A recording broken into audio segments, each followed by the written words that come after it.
Hey everybody, letting you know that there's a brief content warning for about 50 minutes in regarding 9/11. Thanks, enjoy the episode.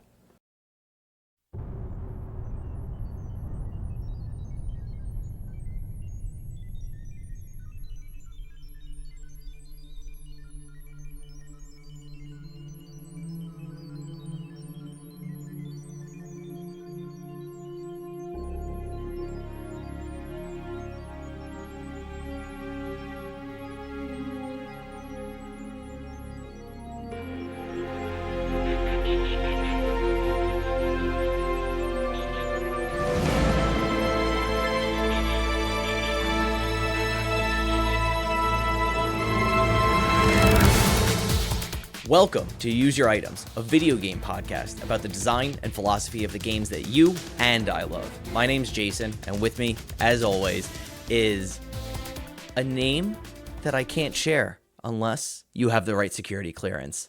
It is I, bloated Francisco Martin, as No! No! For our fans who watched us go live on stream. I am so ready to tell you to turn off this podcast and go live your real life. Oh my god, that's a bit of a spoiler, but it's not a spoiler if you don't know what I'm talking about. I guess so. I now I feel like we should have just started it off with this is not a podcast, please turn this off. I might edit that in. We'll see. Anyway, Fran, good to see you. Nice to be back on the air with you, so to speak. It's Metal Gear Solid 2 Sons of Liberty Day. Finally, it's here. We've been waiting for this for so long. We have been playing this game for, honestly, I've only played it, I was only playing it for like 2 weeks, but it felt like months of playtime and communicating with Jason. Like, where are you at? What's going on? How are you feeling? Yeah. Let's have a therapy check with each other, you know? Yeah, there was definitely a bit of that. I'll say, for fans of the show, if you saw Fran's note in Discord recently, we gone through some changes regarding our recording schedule and stuff like that. And part of it was to keep games from feeling like homework and feeling choresome or anything like that. And I'll admit this game did start to feel a little choresome, a little tiresome to me. It felt like I had to do my homework or eat my vegetables. All that being said, I did enjoy my time with the game for the most part.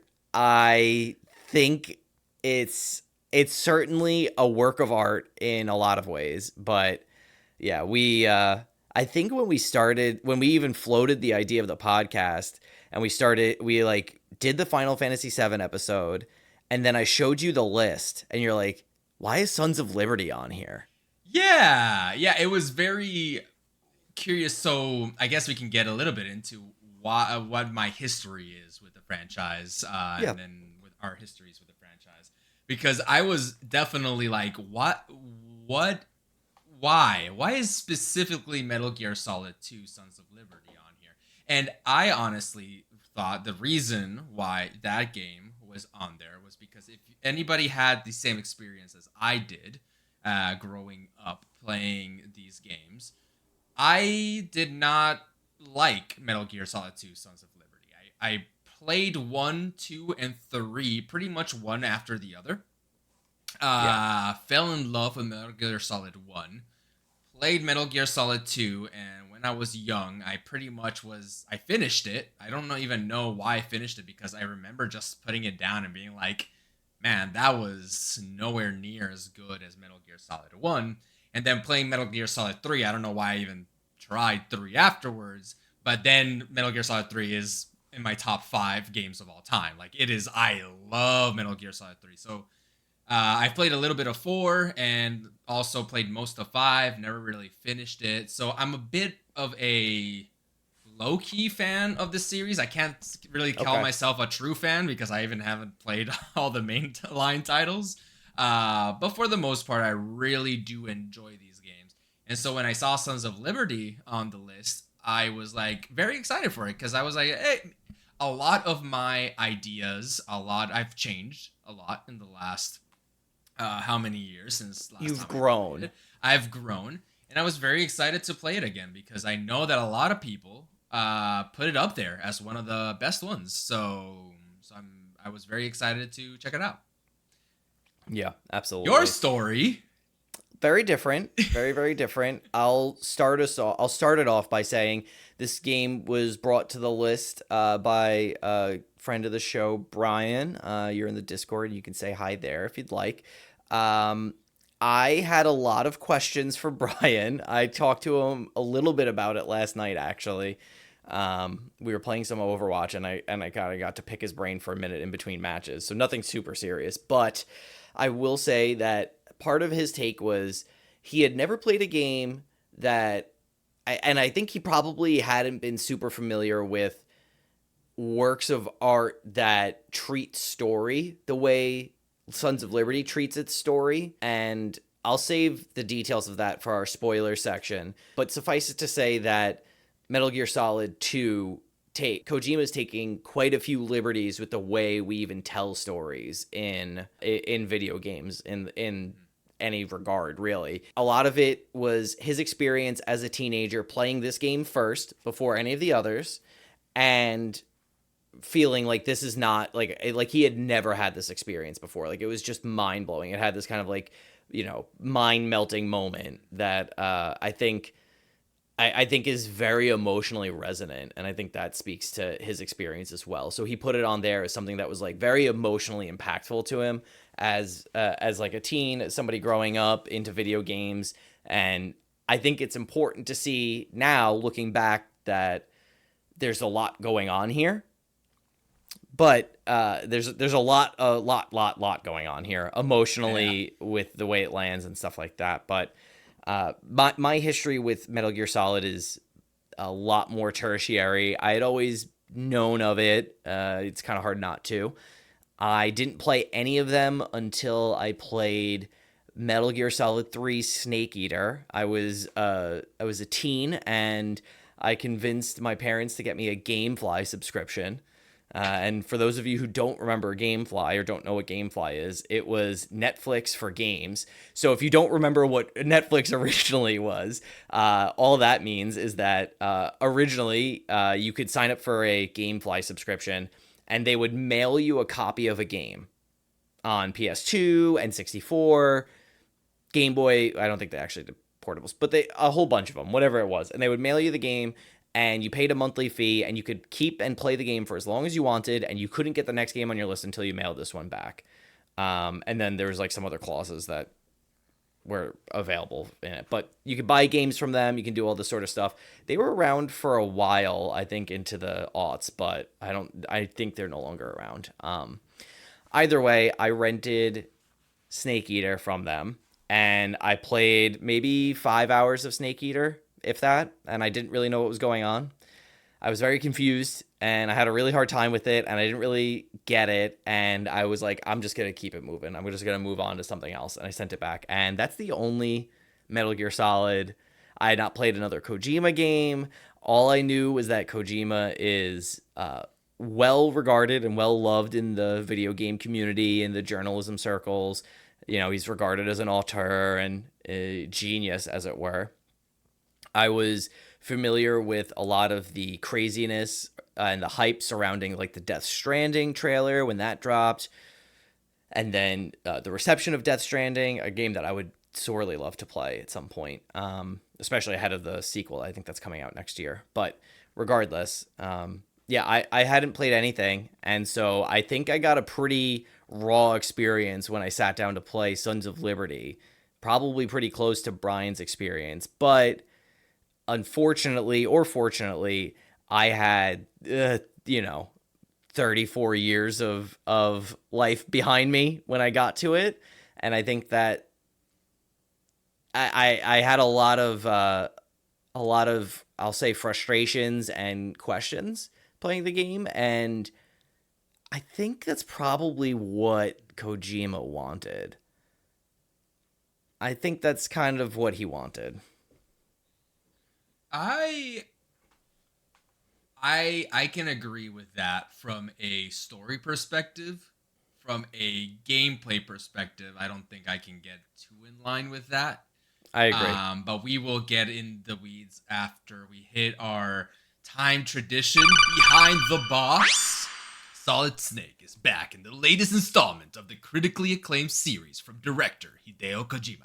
Top secret weapons technology is being mysteriously transported under the cover of an oil tanker to an unknown destination. Armed with an arsenal of new weapons, supplies, and stealth maneuvers, it's up to Snake to infiltrate the transport and keep this deadly weapon of mass destruction from falling into the wrong hands. Features include new moves and infiltration methods, such as diving somersaults, hanging from ledges, and using disguises. Battle new skilled opponents as well as some recurring vengeful foes. Fully interactive environment where bullets pierce steam pipes, smoke reveals laser beams, and wet shoes leave footprints. Powerful musical score composed by Harry Gregson Williams from Enemy of the State, Armageddon, and The Room. And that is our Behind the Box. Well, it's a really interesting, it's a really great behind the box. I don't think it's very truthful. I'm purposefully not very truthful. Yes, I think that kind of goes into it. I think we should kind of just. I don't think we should bury the lead much more than this. I kind of want to open up with this because it's 2024, and I can't really talk about this game without talking about the writing of it all. I don't think anyone really can. Sure. I probably could from a non-story perspective. Sure. But there is definitely some level of, let's just talk about it. There is a huge plot twist in this game around 2 hours into the game, 2 or 3 hours into the game, that essentially changes the whole entire gameplay or story of the rest of the game. And I guess if we're going to get into it, if you've never played this game and have no idea what we're talking about, I guess I'm going to give you a bit of a spoiler of what is my final verdict, my spoiler-free verdict, before we get to the semi-spoilers. My semi-spoiler-free verdict is play the first one or the third one first. I cannot, in good conscience, recommend this as your first Metal Gear Solid game. I agree. There is a lot going on here from both story and gameplay that I feel like the first and third games do much better in both respects. Except perhaps the meta storytelling that we've been hinting at. 1 and 3 do not have as much of that as this one does. Right. And I would also argue that this game is only a must play in 2 worlds. One, you're ride or die Metal Gear Solid. You want to know the full story. You kind of do have to play it to know the full story. Or B, you are very much interested in studying how postmodernism exists in video games, because this is a game that, for better or for worse, is a good example or a strong example. I won't say good, I will say a strong example of it, because depending on where you're coming from, you could say this is a bad example of it, or if you're coming from another side, you could say it's a really good example of it. So that is my full spoiler-free verdict. I don't know if you want to give one before we get into the writing of it all. My spoiler-free verdict on it, before we really drop any information, it would simply be that Sons of Liberty walked so Undertale could run. Thank you. Good night. Have a wonderful day, everybody. You're good to go from here. Play Undertale first, and then play Metal Gear Solid 1, and then play Metal Gear Solid 2, and then you'll be... I think walking is a little bit too much. Metal Gear Solid 2 sneakily army crawled. Okay. So that vents. Some other game walked, so that Undertale could run. Yeah. Metal Gear Solid 2 army crawled. Metal Gear Solid 2 fired a TV rocket through the vents of postmodernism so that Undertale could run, I guess. I don't know. I enjoyed a lot of my time with the game. I really disliked a lot of my time with the game, and I think that Kojima can continually prove himself time and again to be way ahead of the curve when it comes Yes. to pushing the boundaries of art and mastery of video games as a medium. Hmm. All that said, it it's towing the line somewhere between like the message is the medium and it's like too ambitious. It's Yeah. I think my take is that it's worth playing if you're a big fan of the series. I would not take this as your entry point, and I think that if you know anything at all about Solid Snake or Metal Gear Solid, you would really behoove yourself to start at MGS1 and then just kind of play in numerical order. I think things get a little weird when you get to 4, but find a YouTube video Yeah. to help you with that because I can't help you with that. And I I don't would really want to say get into that here. I would say the appropriate way to play the Metal Gear Solid series is either in numerical order, 3 by itself, and those are the two ways of playing it. Because 3 is Yeah. such a small story by itself. It's a prequel, so you don't have any issues with, oh, do I need to know everything that came before it? So there. But if you're gonna play 2, play 1 first, and immediately then afterwards play 2, Yes, for I agree reasons with that will that. become incredibly apparent in a second or two. But before we get into, like, we're gonna continue saying before we get into the writing of it all, we're gonna tease that out. Do want to mention for from the top here for those who don't have no idea what Metal Gear Solid even is, what type of game it is, what are we playing, what are we actually doing? Because it's so weird to have to, or it feels weird to have to explain it because Metal Gear Solid is such a mainstay in the zeitgeist of video games. But Metal Gear Solid is described as a tactical espionage action game. Right. All this to say, stealth. It is a stealth game. And if you don't know what a stealth game is, it's essentially you are trying to, instead of going like your Halos and Call of Duties, instead of going up to the enemy and shooting them, you are in theory, way underpowered, and you are meant more to use your analytical skills and your thought and your planning to circumvent battles instead of actually taking battles head on. And Right. that is the prime gimmick, so to speak, of stealth games. It is a type of a genre that essentially puts the whole idea of combat on its head by making you the weaker person. So it is Yeah. not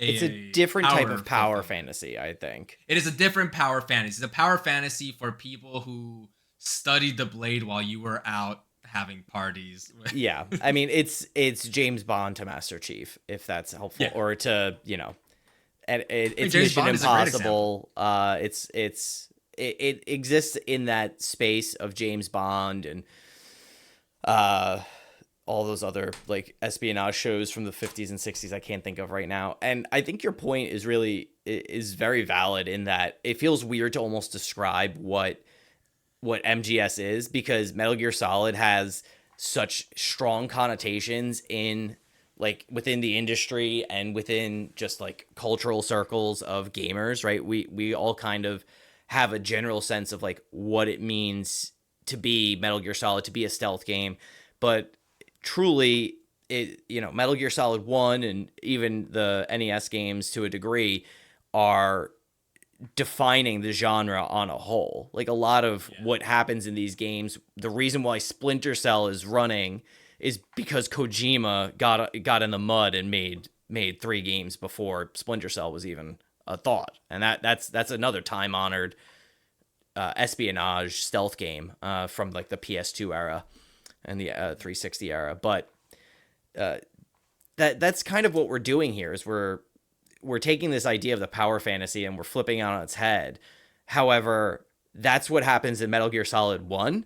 And in Metal Gear Solid 2, we flip it, yet we somehow invert it into a new dimension of existence in which you are always the weaker person, no matter what you think. But you're somehow It the feels like strongest. thinking. It feels like thinking in a new dimension. Like you mentioned about dimensions. I feel like Metal Gear Solid 2 is like, oh, Metal Gear is 2D. Metal Gear Solid is 3D, and somehow Metal Gear Solid 2 Sons of Liberty is 4D. And you're half of the time you're playing this game is you trying to figure out how this fourth dimension even fits in your. How can you fit that dimension in your head? Because I know some people who, at least they've claimed to have been able to process and think in a fourth dimension mentally in their head. um Real but it is limitless not pill something you type can do on stuff. paper. You can't really show it off Right, we're three-dimensional creatures, yeah.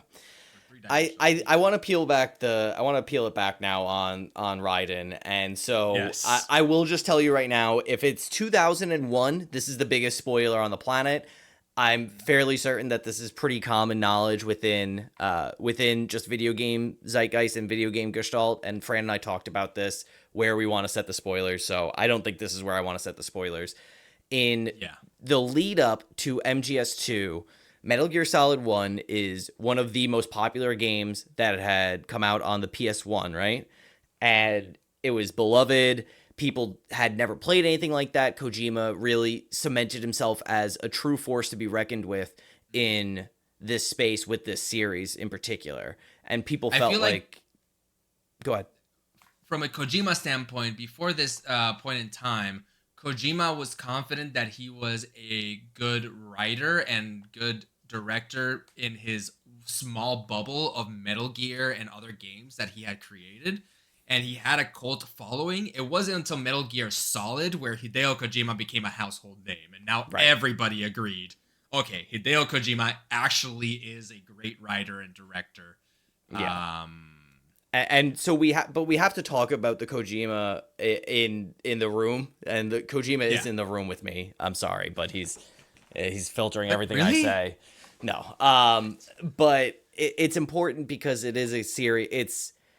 It's very reminiscent to me of speaking about like Christopher Nolan movies, where it's very, very difficult to talk about the movie without talking about the director.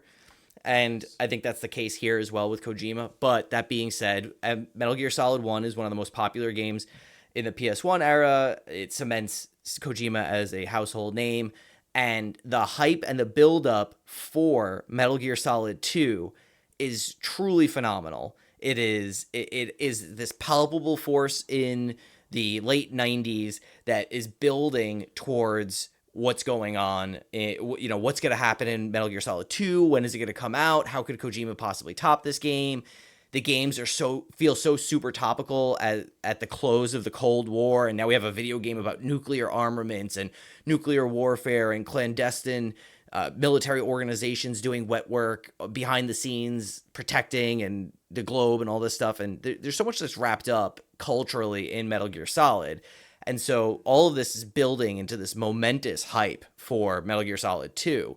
And I found out that Zone of Enders sold out regularly during this time leading up to it, because there was a 20-minute demo of the tanker mission at the end of that game. So if you beat Zone of Enders, you unlocked, which is another Kojima game, you unlock a 20-minute demo of Metal Gear Solid 2 Sons of Liberty, which is the first mission, which is the tanker mission, which is essentially a tech demo anyway. So Yes. there's this insane hype building up to it, and then you get to the release of Metal Gear Solid 2. We just read the behind the backs for you. It's all about Solid Snake and what he's going to do and where it's going to happen and all of this stuff. And you play as him for about an hour or two in the tanker mission. The game is broken up into two missions, the tanker and the plant. You play as him at the very beginning, and it's, in some ways, it's everything that you could have ever asked for. You feel unbelievably strong. You look so badass. It is leaning so heavily into just the image and the hype associated with Snake right at this point. And then at the end of that mission, Snake dies. and then you start the next part of the game, which is the tanker, where it seems like you're Snake, and then you're revealed to be the blonde-haired skull suit ninja Jack, aka Raiden, and the rest of the game is you playing as Raiden. And yeah, this was such a twist from just everything. We talked about behind the box talking only about Snake, never talking about Raiden. Raiden doesn't appear in any of the marketing material. In fact, there are some scenes later on in the plant mission where for marketing material, they swapped the models to play as Snake so they could get recordings of portions of the game where you don't play as Snake, you play as Raiden, and show it off as if you are going to be playing as Snake. The history in this game is truly remarkable because there's not a lot of other games. I don't think there's any other game that's ever released under these pretenses. Yeah. And immediately the feedback is palpable. I read a few documents and stuff about it back then, and immediately a lot of people were not very happy about this. And the reason why I feel like love Snake, hate Snake, whatever you want. Maybe you're ride or die for just the mechanics and you don't care who it is going to be. Maybe you're like somebody who loves Final Fantasy and you're like main character is new game. I don't care, whatever. But the problem I have, and the problem, the big elephant, Raiden-sized elephant in the room is Raiden. Yeah. Raiden, I feel like, is a character that Raiden is a very cool character once you know everything that's going on with Raiden. Yes. And Kojima, as a writer, knows how cool Raiden is once you have the full story of Raiden. But since this is a story where we're learning about Raiden and we're getting his story doled out chapter hour after hour, you don't know the whole story of Raiden. So Raiden comes off as such a wimp, so to speak. Like, he is very, very... When you have this strong figure as Solid Snake, and now you're playing as this character, Raiden, having a character who has no combat experience because all his training has been done in simulations in VR. He doesn't know what's going on half the time. He needs to ask multiple questions. Every time he asks a question, like, there is a joke for people who haven't played these games where that Snake will always ask a question by repeating the last thing that was just said. Yeah. The president is captured. President Ames is captured. It's like, but it sounds, David Hayter, the voice actor of Snake, does such a good job of both making the question sound of, I am trying to, as a soldier, I am trying to confirm that I heard this correctly, and I'm pretty sure I heard it right the first time, but I am, from the character's perspective, he's just repeating it to make sure that he heard correctly. But from the player's perspective, it's giving us an opportunity to continue the conversation and highlight this is the important thing. Yeah. They tried to do the same thing with Raiden, but whenever his voice, I don't know who voices Raiden. I wouldn't blame really the voice actor for Raiden. I think this is more of a directorial decision to make Raiden a little bit more fresh. Not fresh as in very unique compared to what else was going on in the series. Raiden's totally different. And so it really throws you off. And I think that was one of my main concerns or main dislikes when I was playing it the first time. I have this cool character, then I'm thrown this other character that is immediately not cool. If you had given me another cool character, maybe I would have been like, okay, it's this twist is crazy, but now I have this other character that I'm playing as that is also crazy cool. You know what? Let's give him a chance. But Raiden really does not do a good job at the beginning of making you like him. Once we head into spoiler sections, there's a lot more that you're like, okay, I see what's going on.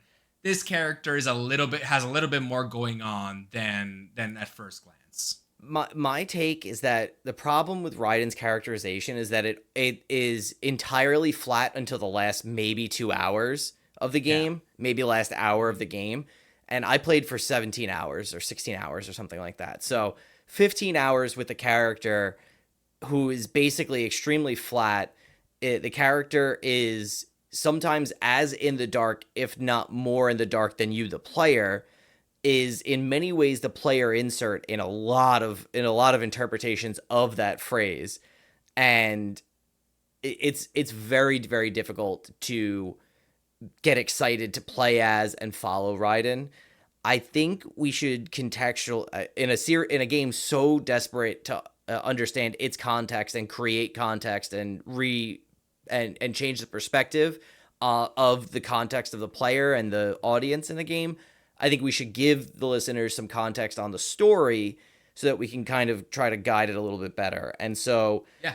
we mentioned it starts with the tanker episode. So there's two parts of the game. You load the game up, you press start. It'll say, do you want to play the tanker and the plant? Do you want to play the tanker or do you want to play the plant? So there's three options, and it's really just, do you want to play the first 2 hours of the game, or do you want to play the rest of the game?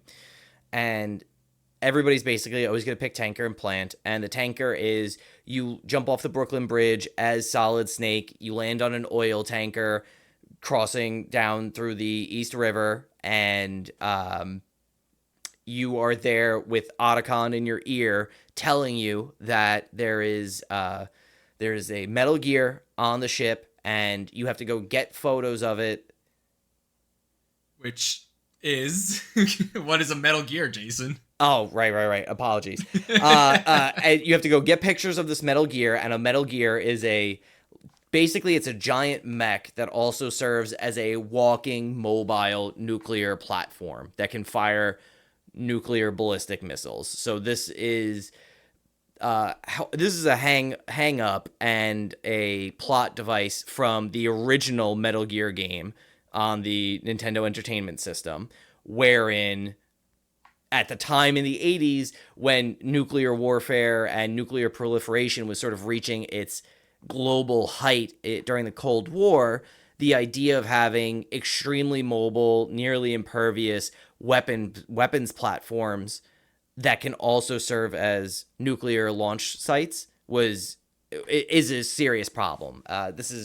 I'm sure this is not in the same timeline as when we got the proliferation of nuclear submarines that could also serve as mobile weapons platforms for nuclear ICBMs. However, that's what we have here. So on the ship, there's a Metal Gear, and the Metal Gear is owned by the Marines, the United States Marines. And your job is to infiltrate the inner hold of this tanker and take some pictures so that you can expose it on the internet, the World Wide Web. Very important. Very important. And you are going to expose it to generate negative public opinion globally to create like a grassroots resistance against this proliferation of Metal Gears. Suffice to say that some shit goes wrong on the tanker. It's taken over by a Russian private mercenary group run by a guy named Gurlukovich. His daughter is involved, Olga. It's from its outset, there's a ton of proper nouns and there's a lot of name soup going on, but the overall experience is you're Snake, you're playing what feels like just like a PS2 updated version of the Shadow Moses incident of Metal Gear Solid 1. And that is very important to note from saying, hey, from the outset, you get all these titles and all this information that might be a little bit difficult to parse through. But just like in Metal Gear Solid 1, almost all that information is kind of like a backdrop or almost kind of like it's all world building. It's world building. You don't really need to know it. All you need to know is there's a weapon of mass destruction. We're trying to take picture, expose it, so that way we can get a grassroots movement to go against it. In Metal Gear Solid 1, the base story is somebody is trying to make a Metal Gear. We're trying to stop the Metal Gear. And that's it. There's a bunch of like other political intrigue and a lot of betrayals and double crossing. Yeah. And there's a lot going on. A lot of currently existing technologies and all these different things. But for the most part, it is a story of point A. If this is my objective, the objective never changes. The trajectory and the path to get to that objective changes drastically, but we're always trying to get to that objective. And that's the same here with the tanker mission. It's very much, we're trying to get to this objective. There's a lot of things that change and a lot of plans change, but at the end of the day, we're gonna take those pictures and upload them into your Instagram. Yep. Until you get to the very end, where a character from the original from Metal Gear Solid 1 makes a reappearance. That would be Ocelot Revolver. There's a lot of animal references. There's weird names. There's a lot of magical realism once we get to the named characters that have like weird names. If their name's like Gerlukovich, pretty normal. If their name's Ocelot Revolver, no. There's a lot of weird shit going on with Ocelot Revolver. Suffice to say, there's a betrayal of sorts on the ship. Ocelot Revolver blows the ship up and seems to kill Snake. Yes. And that is how it ends. That's how it ends. That's how the tanker mission ends. That's 2 hours in, and then you start at the plant. And the plant is 1 year later. The government has decided, oh my god, this plant actually put in danger, ecological disaster of the water supply where the tanker was. We're going to build this plant. And this plant is going to be pretty much just to clean up the water. It's going to be an ecological effort to make the environment nicer. Or so we think. Yeah. You are sent in because during one of the tours of the plant by the President of the United States, terrorists take over the plant and get the president as hostage, requesting, I think, a few $1 billion in ransom money.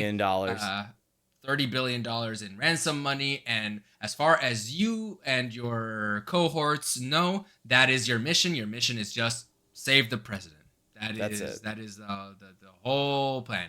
Anything beyond that is probably spoiler section. So, if I may, let's go back a bit and talk about the Christopher Nolan in the room. Yeah, let's talk about Kojima.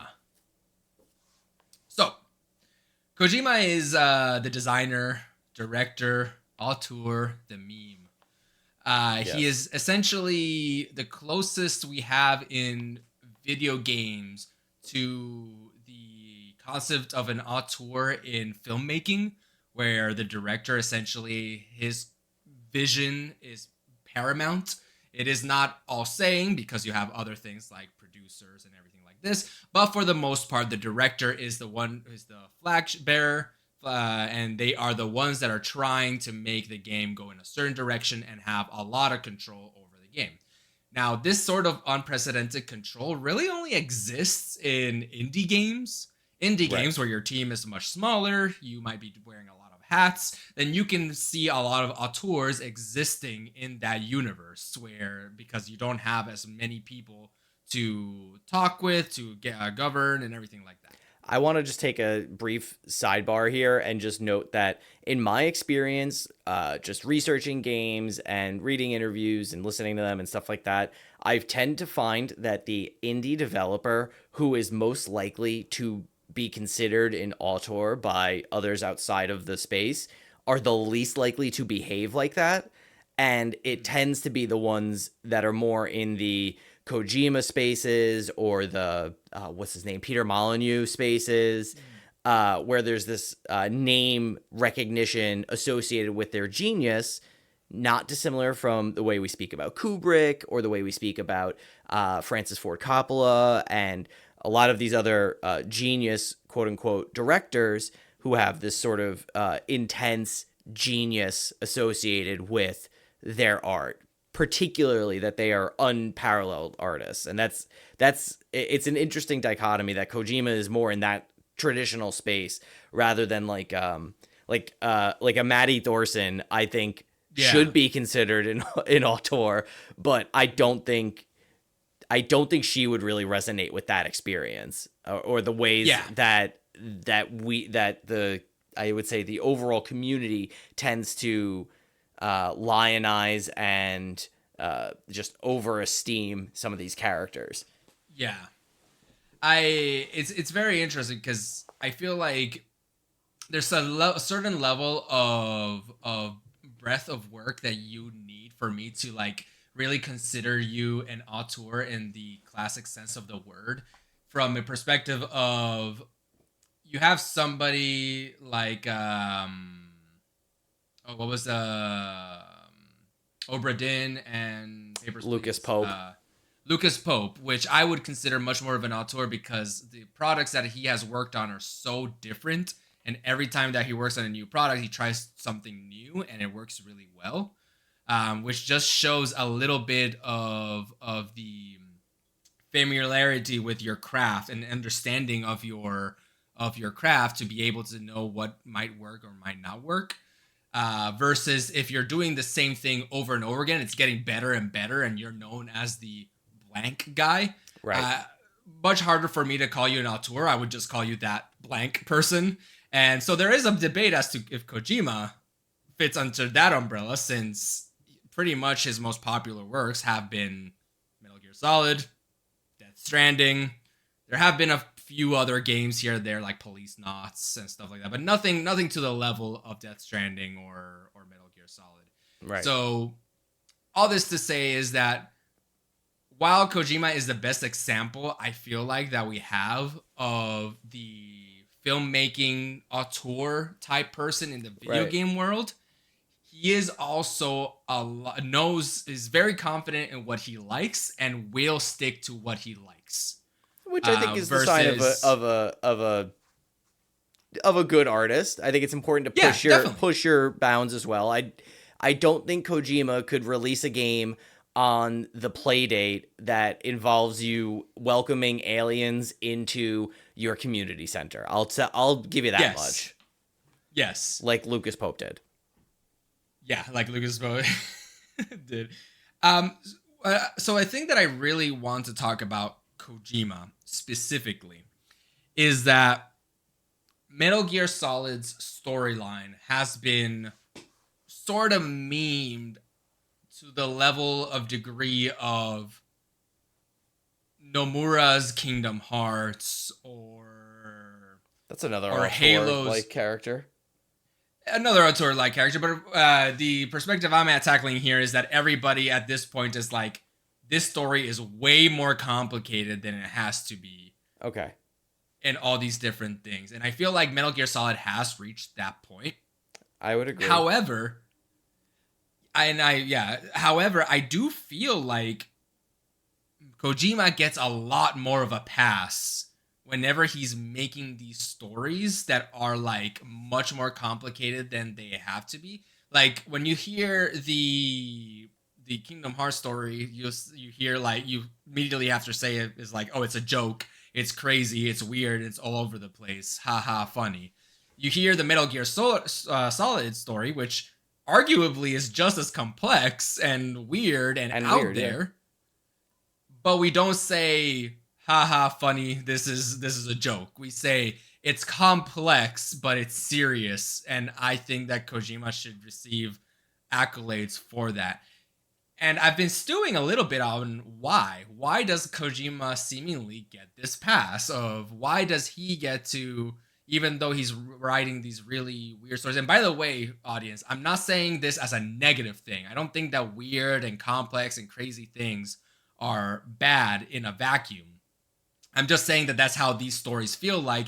And it feels like Kojima has gotten more of a pass to do these types of stories when other artists and writers would be chided for these types of stories. If anybody is going to uplift Nomura as an auteur genius, it's Fran and Jason on the Use Your Items podcast. Let that be known. Write it in concrete right now.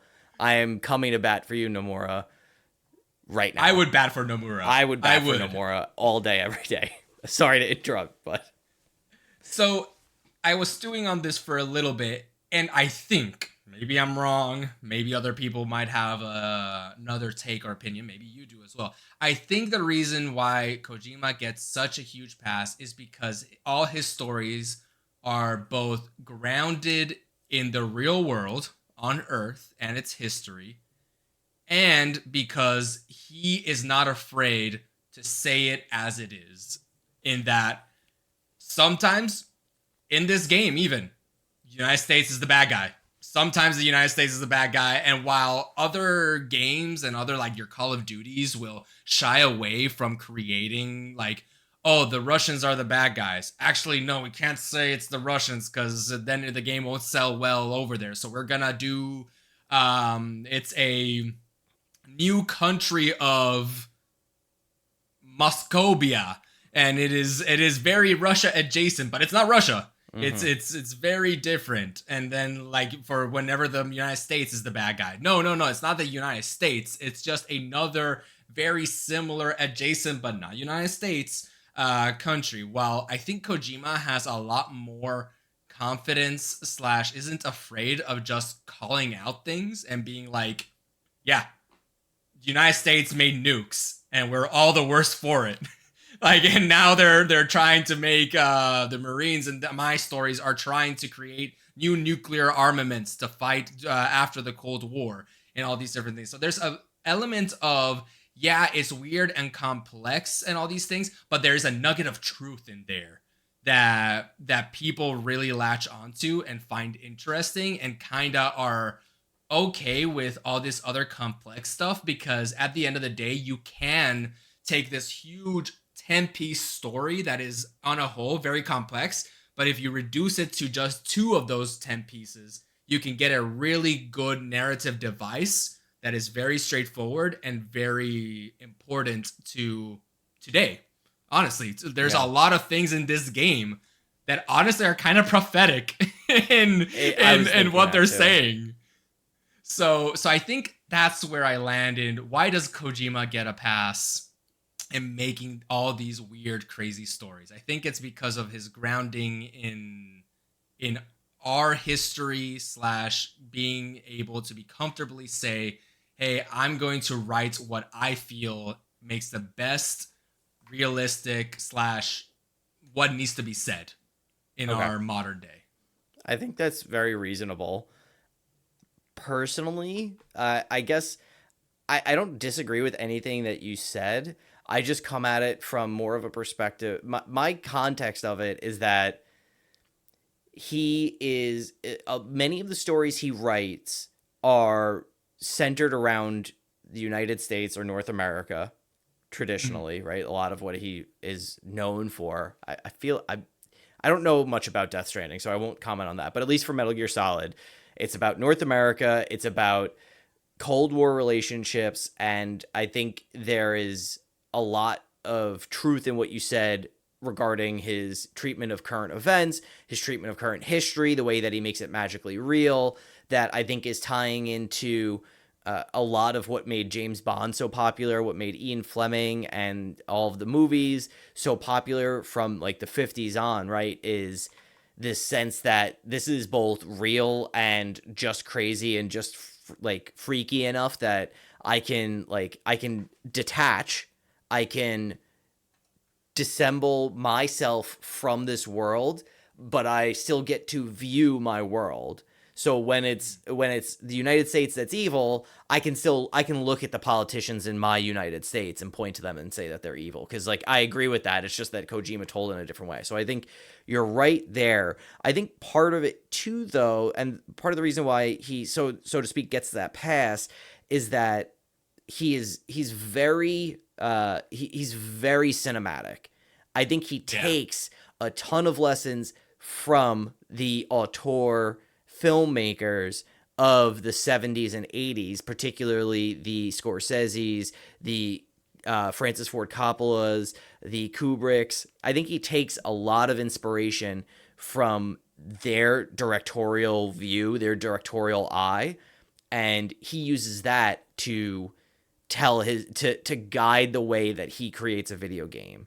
And I think part of that is why Metal Gear Solid 2 is still so so rigidly stuck in the fixed camera angles, as opposed to Metal Gear Solid 3 having a free moving third person camera, or Splinter Cell having a free moving third person camera, both currently available technology when he made this game, arguably.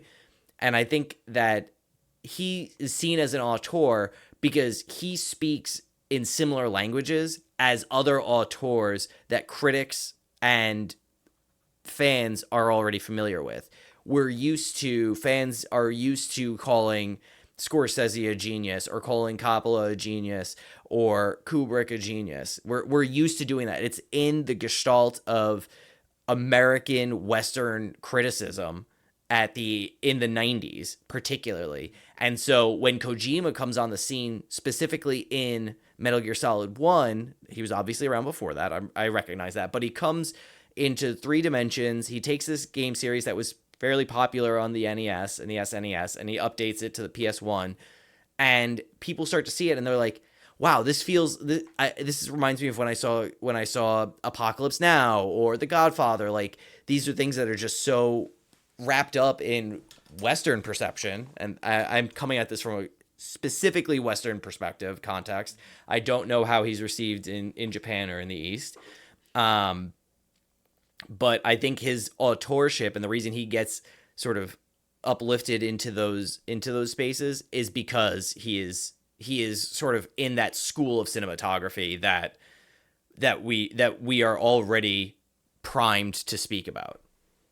Yeah, you bring up a good context from the Western point of view, because honestly, Metal Gear Solid is definitely a more Western game than it is Japanese. To give you some numbers, as of 2003, Metal Gear Solid 2, Sons of Liberty, sold 7 million units. Only 687,000 of that is from Japan. So less than a million is from Japan. 2 million is from the USA. Oh my God. So yeah, it is definitely a game that is more targeted, and they knew. We will talk a little bit more about how we know a lot of this information, but Kojima does mention that this is definitely a game that will sell better in non-Japanese audience. In fact, I think the only reason he got a sequel was because of the non-Japanese audience, because it was so much more popular outside. This is the second game we've talked about in a row where the game is much more popular outside of Japan than it is in Japan, even though I'm talking about Metroid Prime, even though the IP is from Japan.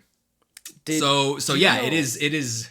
Yeah. Sorry, do you know if Konami had other big hits before this game in the West? Before Metal Gear Solid 1? In the West, that is before Metal Gear Solid 1. I'm trying to think like what their other big series, their franchises would be at this point. And there is quite a few really big Western ones. If I had to guess, from a perspective of, I don't have these numbers, but if I had to guess, the Teenage Mutant Ninja Turtles arcade games. Oh yeah. Made by Konami. I know that at least for me those were huge. Contra, I'm pretty sure, is Contra Capcom or Konami? I think that's Konami. So there is a lot of, I don't know if those games were more popular in the West than they were in Japan, but I do know that they are, I feel very confident saying that they are very popular in the West. Yeah. Sorry to interrupt. I was just curious. No. It's a really good point. If Metroid period is something to go off, talking about Metroidvanias not being as popular in Japan as it is in the West, then Castlevania as well, right? Castlevania. Oh yeah. So maybe that did also follow the Metroid aspect of it, and who knows? Maybe Konami. That's actually a really interesting thing that I think I want to look into. Does Konami sell better outside of Japan, not just because of population density, but also just because their games are more targeted or more accepted by those audiences? Very interesting. I wonder. So he sells Metal Gear Solid 2 way more. He sells 6 million copy or 2 million copies in the United States, or was that Metal Gear Solid Yes, 1? by 2003. Oh my god. So by now it's definitely higher. I wouldn't. I don't foresee there being a sudden splurge of new people from Japan playing this game. If they didn't play it then, I don't think they would play it now. Yeah. So yeah, it sells gangbusters. It gets a bunch of awards. Weirdly enough, not a lot of Game of the Year. There were a couple Game of the Year awards that I found, but most of them were not straight up Game of the Year awards. They were like best action game or best console game or best, like they had some kind of qualifier to it. So even when it came out, it wasn't necessarily considered the best game of the year. Now that I mentioned that, and I'm not mentioning it out loud, let me look into what other games actually came out in 2001. Yeah, I mean, you had Splinter Cell, I think was the year later. Yeah, it's actually pretty it's a pretty stacked year now that I'm looking at this. What's Halo Combat Evolved, oh my god, Grand Theft Auto 3, Super Smash Brothers Melee, Final Fantasy X, Devil May Cry. Holy, this year's stacked. Yeah, that's one of my favorites. Year. That's a big Advanced year. Wars. Yeah, it's a big year. I mean, and do you know when did this game come out in the year? November, November. Early 2000. November 2001. It came out in November. So this came out after 9/11. This came out. Which is going to come up again, unfortunately. Yeah, I mean, there's no way it doesn't. It's a 2001 game that's about nuclear proliferation and war. Like, it's certainly in the... It has to be in the conversation. Yes, it is definitely in the conversation. Yeah, I'll put a content warning at the beginning of the episode. So I hinted at why we have so much information about this, and it's because back in 2002, Kojima released his grand game plan. That's what the title was called. And it was later translated in 2006 by Mark Laidlaw. Thank you for the translation. And it is essentially a design document of Metal Gear Solid 2 before it even started development. So it's what was going on in his head, what was planned, what got cut, and all these different things. And honestly, I think that it might be better to go over these in the spoiler section, just so that way we can use it as a guide to talk about other elements of the game. So yeah. Okay. So I think on that note, I want to keep this conversation going. I think where I want to leave this is maybe we should end the spoiler-free section here and move on to the spoiler section. And with that, I will just say I recognize that this feels probably a little shallow, and yet we've recorded for an hour already, but it maybe feels a little shallow compared to our other spoiler-free sections because we haven't gotten into a lot of it. But truly, dear listener, if it can be...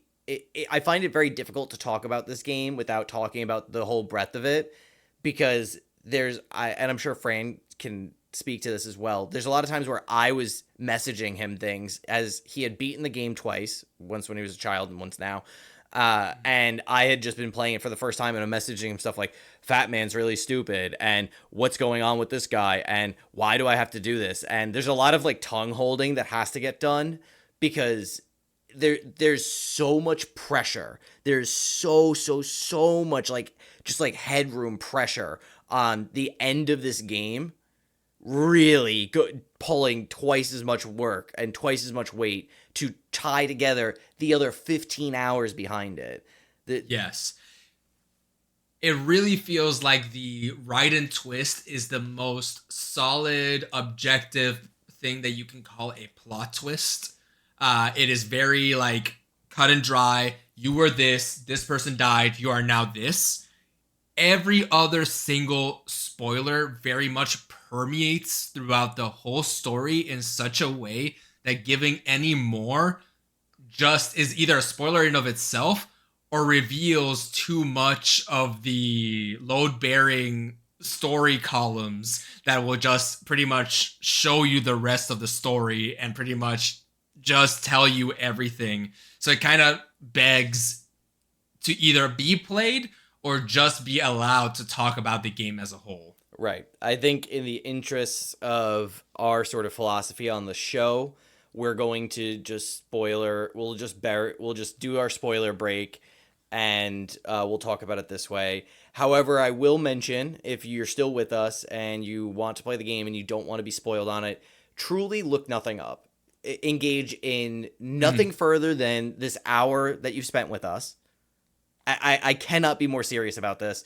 There is everything. If you somehow have no idea what's going on in Sons of Liberty in 2024, and this is the closest you've ever gotten to playing that game, stop what you're doing right now and try to play it. And if you get frustrated and you can't do it, listen to the rest of the episode. If you go on YouTube, the entire game will get spoiled for you in any of the videos. If you read any blog post or anything like that, I'm almost willing to guarantee at this point that all of the twists, all of the stuff at the end of the game will be spoiled for you, and it's a lot, man. It's just a lot. Yeah. So I want to leave it. I want to leave it there. To reiterate my spoiler-free verdict, you cannot play this as your entry point in my fair opinion.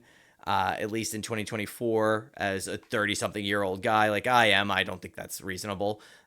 Play the first game first, Metal Gear Solid 1, then play this one, and feel free to, I think, stop playing whenever you get frustrated and choose how you want to continue to interact with it. Overall, I would say that this game is really reaching, and it is doing way more in a postmodern sense than I think most games will do for probably another 10 years. Yeah. And I don't think it really works. I don't think it lands well. I think it's a little heady and it's a little lost in the sauce, so to speak, but I applaud its effort and its ambition. Yeah. I've already talked about from a story perspective what my spoiler-free verdict is. So I'll talk a little bit more about the gameplay and whether you should play this specifically for the gameplay. I would still argue that Metal Gear Solid 1 or 3 is a better entry point from a gameplay and game design perspective. We mentioned here a couple times how Kojima was taking notes from other mediums with its camera placement, with building tension through the angles and where the camera is placed. That is interesting, but unfortunately works much better in a non-action game where you're not asked to do quick reflexes or know what's around the corner and things like this. This is as opposed to Metal Gear Solid 1, where the camera is practically all the time top down, so your information is practically always available to you. Metal Gear Solid 3 allows you to have a freeform camera, so essentially Kojima at that point, I feel like, felt more willing to give the player control and felt more respect to the player of, I can tell a really good story and narrative and cinematic story, even if I let go of the control of the camera, which I think in most cases is a good idea. Yeah. And unfortunately, Metal Gear Solid 2 lives in that in-between space where he is both trying to have the Metal Gear Solid 1 control scheme of fixed camera angles, but still using those fixed camera angles to create narrative and cinematic story that just does not work in the other design of the game that the game is trying to make you do, such as quick reflexes of shooting or knowing that there's an enemy there. There's going to be a bunch of times where you just go around a corner and an enemy sees you and you didn't know the enemy was there just because the camera was set in such a way that there's no way that you're going to see the camera. And I think that that is something that is, I feel, kind of, for me, destroys the experience of Metal Gear Solid 2 from a gameplay perspective, that is why I personally say play 1 or 3. Do not play 2 first unless you really want to play it after 1. Cool. All right. Well, we will leave you with that, dear listener. If you're leaving us to play the game, good luck, Godspeed. Feel free to ping us on Discord if you get frustrated. We'd be happy to commiserate. I certainly would, or at least give you some guidance. Do not feel afraid to look stuff up. I certainly did. The game definitely asks for it. And additionally, thank you for joining us as always. This has been Use Your Items, a video game podcast about the design and philosophy of video games that you and I love. My name is Jason. With me, as always, is Fran. And we're so happy that you're able to join us, but we are going to start spoiling the game. What? I can't believe this. What are you wearing? Well, it's a disguise. A disguise? What kind of disguise? Well, I was hoping I could use it kind of like camouflage. You know, fool the enemy into thinking I was a box. You'd have to be an absolute idiot to be fooled by that. Yeah, maybe. But there are more idiots in this world than you think. You mean like you? What? Never mind. Anyway, good luck. You'll probably need it with that stupid box on your head. You know, that really looks good on you. You think so? Yeah. Everything looks good on you, Jack. Everything but that stupid box. What? Nothing. Dear listener, Oh, let's do this. to Metal Gear Solid 2, Use Your Items, a Ah, video Lord. game podcast about the design and philosophy of video games. Okay. My name's Solid Snake, and you should turn this podcast off right now. That'd be awesome. We could get David Hayter to just a voice for us. Does he have a cameo? That would actually. Well, that's tempting. that's a couple $100 I'll never see again. Jason, where do we start with this? I don't. I can try. I don't know. Do we? I guess the question is, and I guess it'll be a little inside baseball for the listener, is do we want to do any more plot summary of the game? Because I personally don't feel like I can do a really good job of it. Mm-hmm. There's so much that I mean, we're really talking about 14 hours of plot. I think I can give the A and B plot of like essentially I'll try. I'm gonna give Okay, you you go a for very it. quick 1 minute, 2 minutes. This is All right, what let's happens. get your best 2-minute drill. Essentially, everything gets shot. The plant is actually a front. It is not a real plant for ecological efforts to clean up the water from what happened a year ago. It's actually a new base for the construction of this new Metal Gear called Arsenal Gear. This Metal Gear is specifically created to be a super advanced information age device to control how information is disseminated, how the truth is disseminated, and what is disseminated, or how it's disseminated, and all these On a different global things. level. On a global level. So it is essentially an information censoring device powered by AI. You learn this by the end of it, and that's what again. That is what you think is going to happen because that is what the game plot twists into. But what happens in reality was that also was a front because that was also a front for the Patriots, which are a kind of like the Illuminati level of the Metal Gear Solid world of these Yes. group of people who have controlled everything from the beginning. And In apparently the United States. this whole thing, Arsenal Gear, the United States is part of it.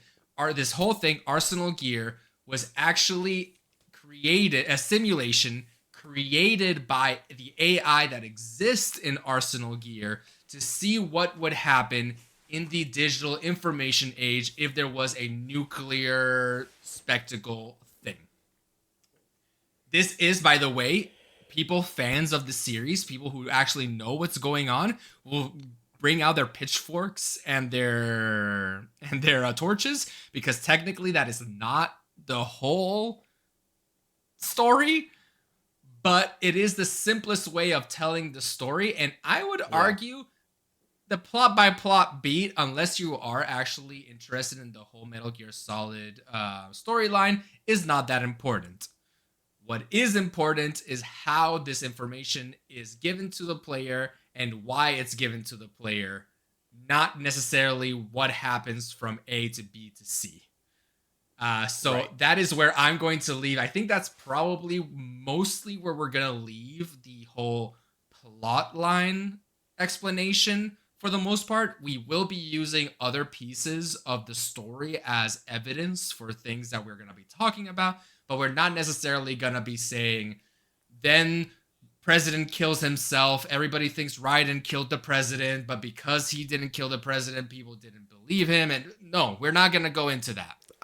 That's not what I latched onto here. And I think for the most part, if you play through the game, if anybody has an experience like mine, it'll start from a place of honest and sincere frustration. I truly felt at times that the game did not want me to play it. It was such a unique experience because having played games like, what is it, like the Mighty Boosh or something like that. Is that a game? There's a game that I'm thinking of that's like impossible to speedrun, or like Super Cat Mario or something like that, where it's like the whole point of the game is to be so insanely difficult because it refuses to teach you by any other way than you losing, and thereby you learn perfection. In some ways, you could consider this almost like a FromSoft or a Sekiro type of design philosophy, or a Ninja Gaiden, where you are learning like a rhythm of a sense to perfect. That is not this game. I truly felt at times that the game's controls were very stiff, did not feel great, did not feel any better. In fact, felt worse in some cases than Metal Gear Solid 1, which we played on stream. And because there is so much friction between me, the player, and the video game Sons of Liberty, every plot twist just felt more contrived. Every plot twist felt more ridiculous. And I think part of I don't really have a thesis here. I watched a couple videos. I watched a Super Bunnyhop video. Shout out to him. He had a very good video on the postmodernism of Sons of Liberty. I think it's fair. I think it's probably a really good interpretation just in terms of like the research that went into it. All that being said, I studied a lot of postmodernism in school. It was probably the thing that I studied the most besides modernism. That's where a lot of my training is in. And what's happening in Sons of Liberty is quite postmodern in the sense that it is interacting directly with the context of how a story is told and what a video game is and what it means to be the audience and or player of a video game, and also therein be the audience of the player of the video game. And it is exploring those levels of contextuality and perspective as a video game is only able to do. However, there is like this very real sense of unplayability that I got, and that is due to some of the controls, like I said, but you mentioned too, the camera angles are all fixed, and they're not good camera angles a lot. They're, in many ways, I feel, designed just to gotcha you, the player.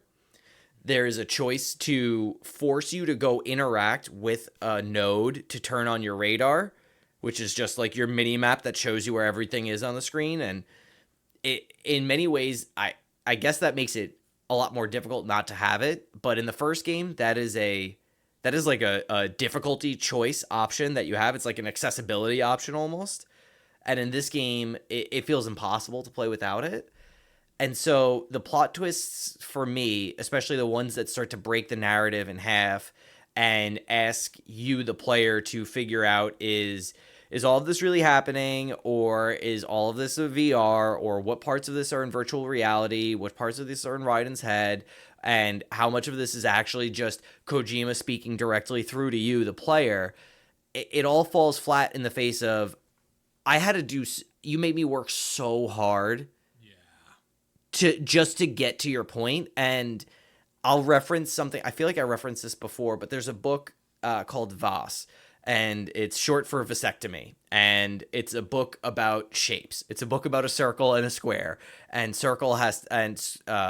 or circle and triangle. I don't know. There's like gender politics that go into the shapes themselves. And the male coded character has to get a vasectomy. And the trick with the book is that the book is, I don't know, maybe 5 inches wide and 11 inches tall. So it's not a standard size. All of the pages are very, very heavy and stiff. And the spine of the book is like very heavily glued. And all of this is very intentionally designed because the book will not remain open as you're reading it. The book is constantly pulling itself closed. The covers of the book are shaded to look like human skin. It's kind of revolting. And part of my thesis when I was reading that book and I was writing on that is that the book does not want to be read. The book is actively resisting reading. And if I try to cancel my gym membership and the website doesn't let me do it, well, there's a reason for that, right? And if I have a book that doesn't want to be read, there's something being said there. But in Metal Gear Solid 2, some of it it's hard for me to imagine isn't all so hyper fixated on every little piece of interaction in the game. Like, so much of it feels so curated that it's hard for me to imagine that it's just like, it was 2001, man, and we were developing on an early PS2 dev kit or whatever, and it just feels like it just doesn't land. And I have to feel that is part of Kojima's intention as an author. And for me, it makes it doesn't excite me in the way that Voss resisting being read excited me. In fact, it just turned me off because I think part of it too is that like the point at some point, like the point of a game is to be played. And so like there's an intrinsic relationship between the player and the controller and the screen and all of these layers of interpretation that go from me to the screen. And when the author is attempting to twist the player's expectations and then also twist their experiences, I think that friction and that cognitive dissonance and that ludonarrative dissonance is really important. But it just doesn't work for me here in the same way that like when I couldn't control Cloud's blade during the Aerith scene, that hit way, way, way harder for me. And that was just like one moment of Final Fantasy VII revealing itself to be a series of lines of code that I was just being dragged along by. I'm going to give Kojima a bit of benefit of the doubt. My evidence here being that at least when I looked at his grand game plan, a lot of the things that we're talking about and a lot of the plot twists and all these things, even though they did change over time as the game was developed, there are some nuggets in there that didn't come to pass. There's nothing in there, him talking about wanting to make the game frustrating to play as an intent. Okay. And the benefit, it could be that he is pulling one over our heads again. And like I said, there's some things here that change. So maybe that's something that he thought about later on and therefore put it in later on in the game. I'm going to give him a benefit of the doubt that this was just a case of two good ideas in a vacuum just didn't meld together in practice. And honestly, this game was developed over 2 years. So that's a pretty short turnaround time for a console game. It was really short, actually. A console game, their first PS2 console game. There's a lot of things going against it from a timeline perspective. So I wouldn't be surprised if this was just Kojima looking at like Resident Evil and Silent Hills, games that he has talked about positively as being an inspiration, seeing the fixed camera angles in some of those games and saying, oh, I have a lot more freedom to put the camera in different places and the player is going to be fine. Where in Metal Gear Solid 1, maybe he wasn't confident in that yet, and therefore he kept the camera always top down. And then when Metal Gear Solid 2 comes around, he's like, I'm going to get a little bit more weird with the camera angles, not realizing that those games are very slow-moving horror games where the enemies move very slowly, so you have a lot of time to react, even if the camera screws you over. You have a lot of opportunity in those games to kill them without the ramification snowballing. In this game, you kill too many people, then you hear on the radio, "Beep, beep. Why haven't you come in with your status report? We're sending in more units to Conduct investigate, to investigate." So you can't really do that either. You're punished for making the game too easy, quote unquote. So it was one of these things where I think that if this game had either the controls of Metal Gear Solid 1, I'm not going to go so far as having a freeform camera, because there is something that makes it a little bit iffy for this game, but having the camera of Metal Gear Solid 1 where it's always top down and you always have a good sense of what is going on, I think that this game would have been a much better play experience. And I just think that this was a case of Kojima, unfortunately, not considering the type of game, the action portion of his tactical espionage, action espionage, and taking too many notes from games that are much slower in gameplay. That's that's my how I come into it. I have a hard time believing that Kojima wanted to make a frustrating to game for the sake of the message. Yeah, I definitely see that, and I think that that lines up very closely with what I was saying about fixed camera angles being very cinematic, because you don't have a free moving camera in a movie, and that's that's like so much of that artistic vision comes down to blocking and setting a scene. And I think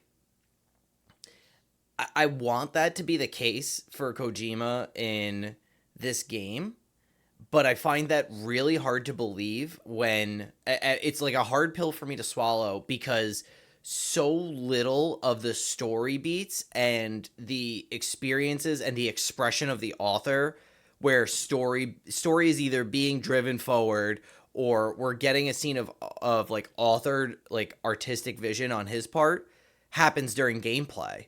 Yeah, like fair. None of this is happening during gameplay. So much of this happens in fixed cutscenes that run very long. I'll chalk that up just to Kojima wanting to tell a story like that, or get told in mostly just voice acted text codec scenes that are like more or less silent internal monologues, where there's like a lot of very weird frictions and tensions in Sons of Liberty, I think, where I feel where like Metal Gear Solid 1, we are limited by budget, we are limited by space, we are limited by scope of the story, and those limits create a lot of the tension that makes that game so exciting to play and makes it feel so like fluid and fun and fresh.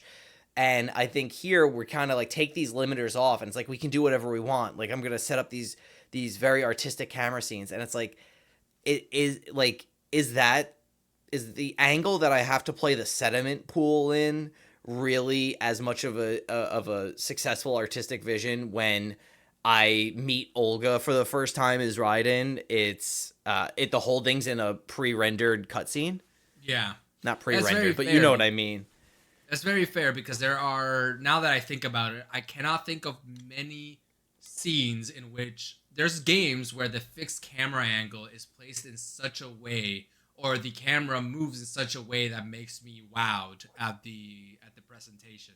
I don't think of many places where that happened in this game. What I'm talking about here is scenes, and there's important scenes that play out for sure. Yeah, sure. But it's nothing like in Breath of the Wild when you leave the cave for the first time, the camera like pulls back and you see this grand expanse of this. There's nothing in this game where the camera is placed in such a place that either from a tension or horror specific point of view, it doesn't like matter as much, nor is it something like, oh my god, that's amazing, that's great, cool looking and whatnot.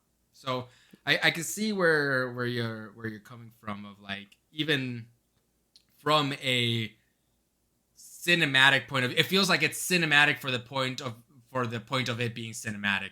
It's kind of Right, like Roger Ebert in, God, this is gonna be a throwback. Roger Ebert criticized, what's that sci-fi movie with John Travolta with dreadlocks? Battlefield Earth. Roger Ebert mentioned in that movie, it feels like the director was told what a Dutch angle is, but doesn't know when to use a Dutch angle. And so that movie is like 50% Dutch angles, just because we don't know why. Usually, dear listener, just so that way now it's in your brain, a Dutch angle is what we call whenever you rotate the camera on the axis that is perpendicular to the lens. So essentially, you roll the camera. Imagine if you're rolling the camera from a. It's kind of difficult to explain in a 3D barrel. in a barrel. Yeah, a barrel roll essentially. So you rotate the camera in such a way that your horizon line is not matched up with the camera's horizon line. So in the end, what does this do? This makes if done effectively, makes the scene feel a little bit more unbalanced, feels a little bit off ease. And a lot of horror movies use that to kind of like demonstrate the emotional uncomfortability of a character. So maybe they will show the monster, then show the character reacting to the monster with a Dutch angle. So that way you're like, oh, she's off balance. They're off balance. Yeah. They don't feel comfortable here. So those are reasons why to use a Dutch angle as an example. And I can see here a few of these scenes, a few of these fixed cameras being in a position that is like, okay, but why is this camera in this position? Is there a reason? Why is this the cinematic choice that Kojima chose for this one? And honestly, I don't know for the most part why. It comes off to me as as a way to build tension in the gameplay, wherein it's more difficult, it requires more skill, you're limited by needing these nodes to get these radars to even like play the game on the original level. It seems in some ways that they're trying to speak back to Metal Gear Solid 1. It does not land for me, and I think if we're thinking about other 2001 games that came, like Halo Combat Evolved comes out this year, and we get a first-person point of view, and there's a moment where you land on the planet, on the Halo, and you see the Halo peeling up from the horizon, and it's like burned into the back of my eyeballs as like this as an extremely cinematic moment told from a very specific camera angle that is another form of cinematography, and uses and has like a very specific vision, maybe one that's a little bit more blockbustery compared to something that's a little bit more artistic, like Sons of Liberty is I think hearkening towards it and attempting at. But even like titles, favorite title of the show, Return of the Obra Dinn, they do a great example of how to use a fixed camera angle for just a frame. Obviously, you can move around. It's a first-person game. But Lucas Pope does put the camera in very specific places when you enter memories. So that way, the first thing you see has a narrative sense, and why you're looking at this and what is hidden is just as important as what is being shown on the first frame and all these different things. So even in other games, go listen to that episode if you want to know more about that. There is a reason for where the camera is that makes a lot of sense and is just a masterclass of that.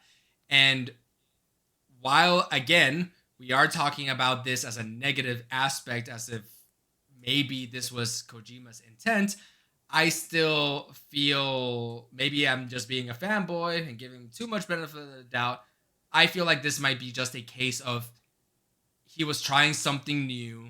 He was trying something that the games that he had looked up to did, and just didn't stick the landing. I want to reply and say, despite my friction and frustration with the game's camera and its controls at that point, I still feel like I didn't love my time with Sons of Liberty, but I'm glad I had it. I'm glad I spent it. It's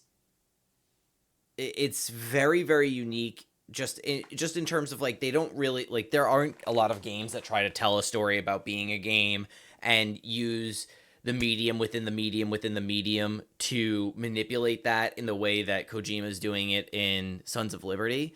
And all that being said, there are moments, I think he kind of like hit the nail on the head in Metal Gear Solid 1, where you're in the game camera and your main character, this is Snake in 1 or Raiden in 2, is pressed up against a wall. They are looking into a room, and like, you have no control over the character, and then the camera pans to all of the stuff that you need to see. Maybe it's the controllers for the bombs, maybe it's the guards, maybe it's a camera, and it's like this very quick moment where it's like there's usually like a conversation happening, and Raiden is looking into a room, and he's like very quickly surveying everything.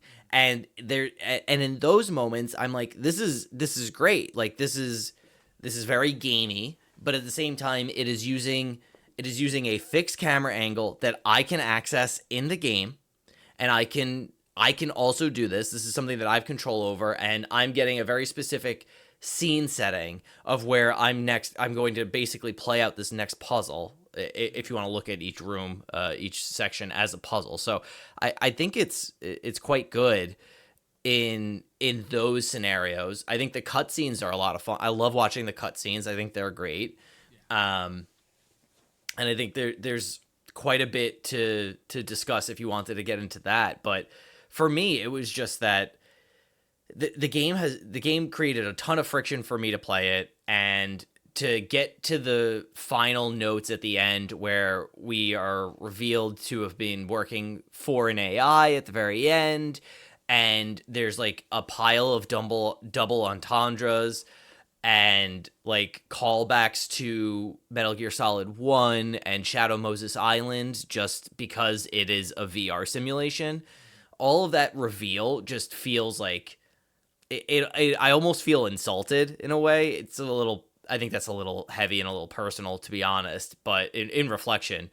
However, it did at the time just feel like, really, like, you made me like redo this one level 15 times because I couldn't like press up against a wall while there were 3 like aerial drones attacking me so that I could shimmy against this railing because all of the panels fell off on the bridge and I have to go over this bridge 5 times in the game.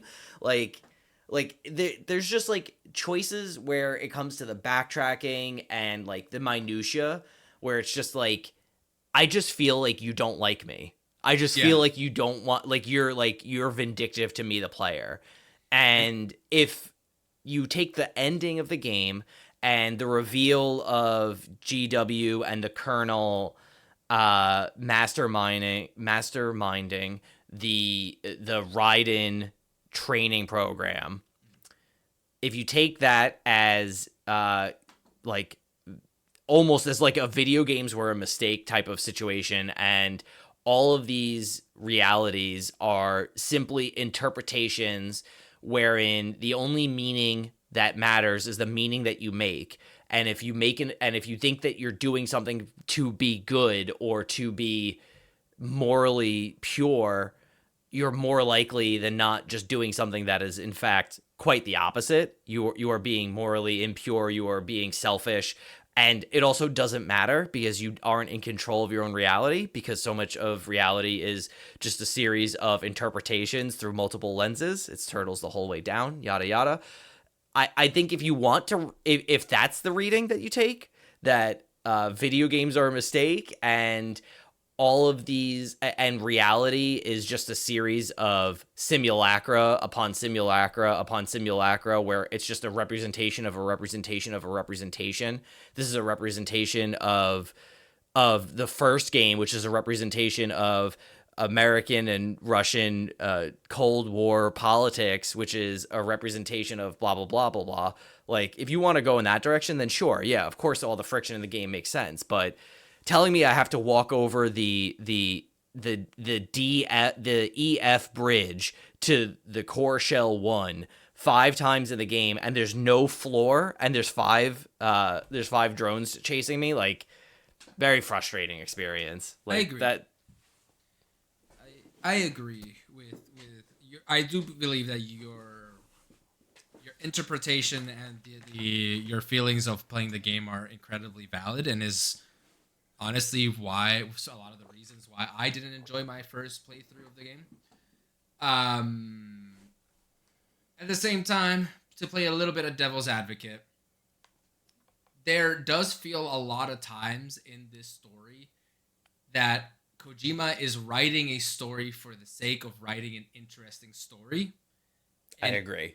I feel like that portion of it about video games being a mistake and like you're playing a simulacrum and all these different things are not something that he necessarily believes, or at least getting into the I'm gonna play not Death of the Author. The author is alive. Seeing all his posts on Twitter and on social media and in interviews, the guy's a nerd. The guy loves geeky movies. The guy loves weird video games. He's definitely not somebody who strikes me that way. And so what I take out of it, my, so to speak, favorite portions of it are what I alluded to beforehand of being how prophetic it is to our modern day situation. Yes. So to speak. There's a lot in the game, GW, which is the AI that lives inside Arsenal Gear, explains through the kernel, who is an AI construct. It used to be your cohort that was giving you all the information throughout the whole game, but it reveals that they're actually an AI and they're not the same kernel that you actually worked with in Metal Gear Solid 1. It's not the kernel, it's the kernel of the AI. Oh my god, it's the kernel of the AI. Yes. Kojima, you are a genius. Thank you, Kojima. So, and specifically when he's talking about all these things about information, what is truth, but more importantly, what are we okay with being half-truths, and what is convenient for the mass to know about, so that way the population is easier to control. And if you're hearing me this and starting to think that sounds a lot like our social media landscape and politics in the US and today, then you are absolutely right. A lot of this story is very much a warning. The villains of this game is that AI who is essentially taking over the simulation and deciding like what is right for you to do, what is a game over, what isn't a game over, and all these different things. Their whole purpose is to figure out how do we best give information to soldiers and to the mass populace to make sure that they can be maintained and be in control. And it doesn't matter if it's a lie. As long as people believe it to be true, it's just as good as the truth. And it talks a lot about that reality of information spread and all these different things. And that's the portion of it that I enjoy a lot. Too bad it happens only like 2 hours before the game ends.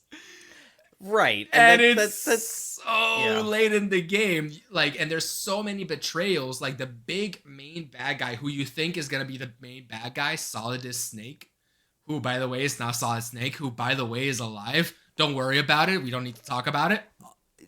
Don't bury the lead, Fran. Solidus Snake is the former president of the United States. Even though he's technically the villain and pretty much the final boss of the whole game, his whole purpose is to kill the Patriots, essentially the Illuminati, so that GW doesn't get control of the information to just spread the information however they want. So you end up fighting for yourself. It's like right. The bad guy in the game is actually the good guy. And Raiden's a piece of shit, and Snake doesn't seem to care because none of it's real and none of it matters. But Yes. it's so that whole reveal is, I think where it lands the best for me is when the Colonel is talking to Raiden about the idea that there are millions and millions of half truths and junk data that is just proliferating and collecting and just overwhelming society. 2001, before social 2001. media is crazy popular. This is before Facebook, and this is all about the idea that there is junk information and that all of the information of humanity is just available and is just well maintained in all of its ineptitude and all of its half rightness and half wrongness, and that's just clogging up like human potential. I think is a very, very salient and kind of scary prospect to consider. Yeah. And like it's very reminiscent of Reddit, of social media in general, and the idea that the Illuminati, the Patriots, are afraid of this digital age because they cannot control all of the information when it spreads at the speed of light via the internet. They cannot possibly wrap their arms around it. And so that whole prospect is like that is very salient to me and very reminiscent to me very, very resonant with me. And at the same time, I was saying this to my partner, that I feel like so much of the game is wrapped up in this idea of legacy, particularly of what do we leave behind? What do we leave to the next generation? And what is your purpose for living? All within the text of the story, both the internal, this is just a video game that I'm playing text, and this is a game that is aware that it is a game text insofar that the Colonel can control your experience. Turn off the console. But we gotta explain that. There is a point in this game where you get a call on the cell phone, and your codec, and it's the Colonel just telling you, turn off the game, Raiden. And later Turn off the after game console. Turn off the game console, and like 5 minutes later, he's like, look at you, what are you doing with your life playing a video game? Don't you think that you should turn it off and go do something else? It's like, yeah, that's in the very end of the game. And there's like, within the text of the game, so many of the characters are wrapped up in this idea of legacy and parenthood and childhood, and what do we leave behind, and how do we control that? And this is all in direct reference, right, to Richard Dawkins' idea of the meme as the cultural form of a gene. And the genetics are what we pass on biologically from one generation to the next. And that has information associated with it. Well, culturally, what do we pass on from one generation to the next? And so Solidus is Raiden's surrogate father, and he has things that he wants to pass on to Raiden. And Snake has things that he wants to pass on. Snake and Otacon both have things that they want to pass on to the next generation. And so much of the characters' motivations are wrapped up in these ideas of, why am I doing, what is my purpose? And it's almost always the next generation. And like, what am I leaving behind? And to me, I can't help but read that in like a similar space as like The Boy and the Heron by like a Miyazaki film, another auteur who is very, very interested in this idea of legacy and what do I leave behind, and as an artist, what am I doing, and what are the works that I'm leaving saying about me and giving to the next generation. And I think to a lot of my final thoughts just after I played the game was that so much of Sons of Liberty is what Kojima is leaving as his legacy, and what he is trying to evoke from the audiences, asking themselves and asking the question of, what is it that you are contributing, or what is it that you are leaving behind, and what is that echo of your memory? In the same way that so much of like Raiden as a character is just echoes of echoes of echoes, right? This whole idea of simulacra for Raiden is that he is dissembling even to the audience as a very shallow, flat character that has no development and he has no backstory and he doesn't remember anything and his mind's been tampered with and he was a child soldier. And it's like, well, no, like he was a child soldier and he was trained. He had this image training on action movies and stuff like that. And it's like all of this is wrapped up at the end of the game. And Raiden himself is just a series of dissembling obfuscations of his own legacy, of what he leaves behind. And then what do we get at the end of the game, Fran? We get pregnant Rose. We get a real pregnant Rose. Rose, who isn't real in the entire 16 hours of this game, and then shows up in person after he defeats Solidus, and then they throw away dog tags with my name and birth date on them. Like, I know I'm probably burying the lead here, but like it's just I don't think you were. I mean, I think we decided that the lead doesn't need to be buried. We're like I read that as I'm about to say something after what I'm about to say that might be shed some unfortunate light in the whole situation. But my reading was that Rose was always real, except that the Rose that was communicating with Raiden during the mission was an AI.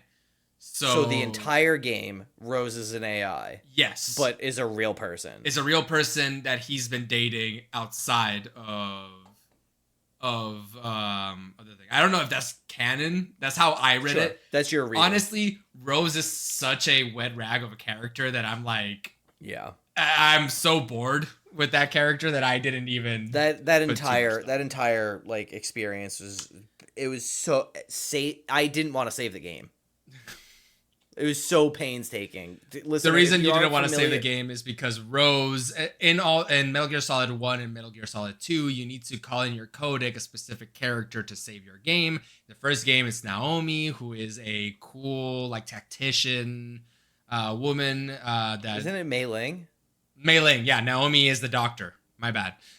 Wait, no, Natasha's the doctor. Who's Naomi? Anyways, Mei Ling, who is a tactician, she has the banter with him. Snake sometimes try to flirt with her, and sometimes she either flirts all back or is like also like feisty and just says "fuck you," like get lost. It's like a fun back and forth. Yeah, it's a fun back and forth, and this one is just such a boring like.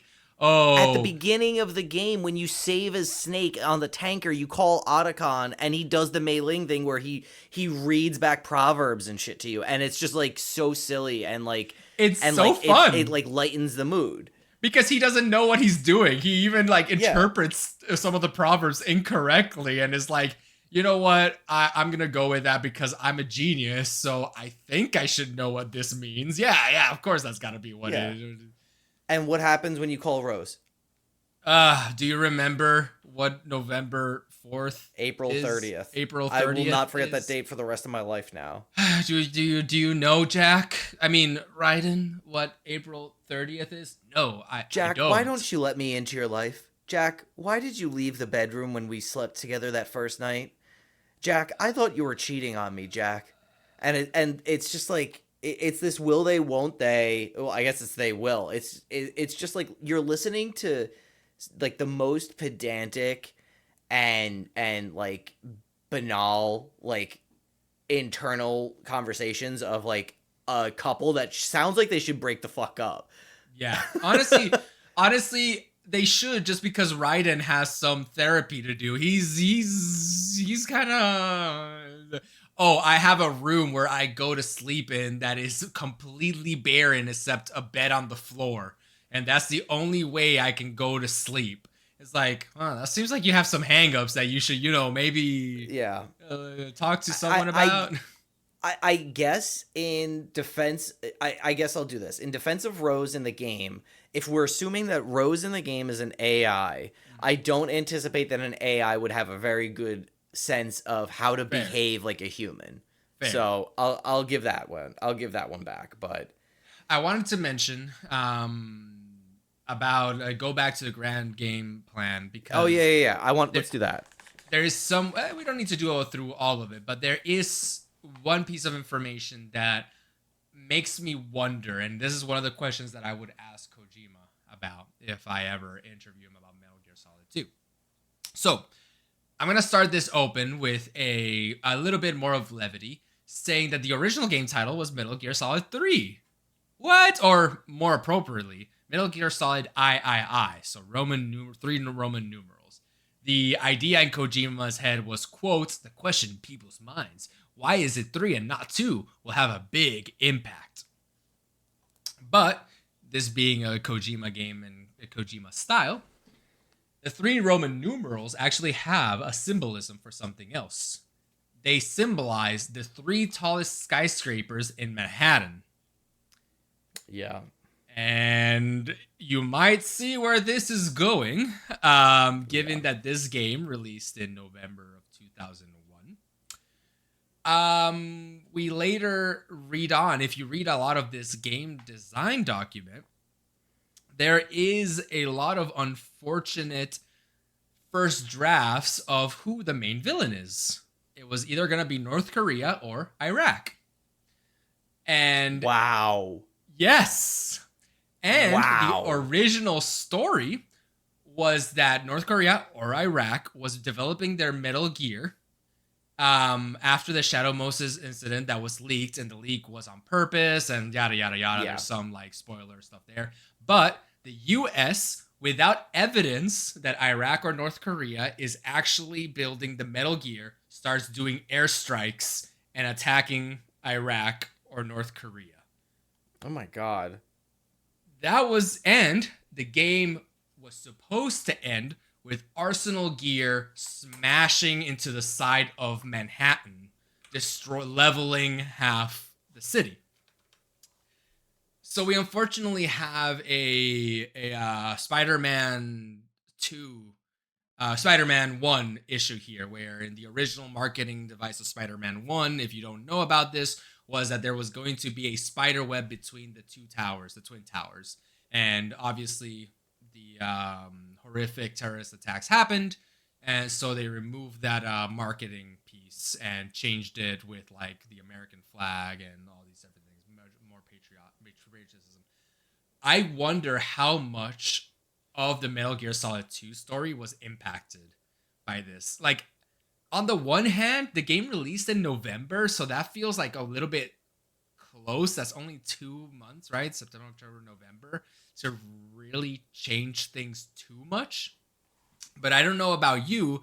At the end of the game, there essentially is a fade to black, and when you come back from the fade to black, you're just Arsenal Gear is just behind you, destroyed, and you're on top of like a very a government building in New York. And I wonder if there was an in-between those where Arsenal Gear was smashing and destroying buildings in New York that was scrapped due to the circumstances.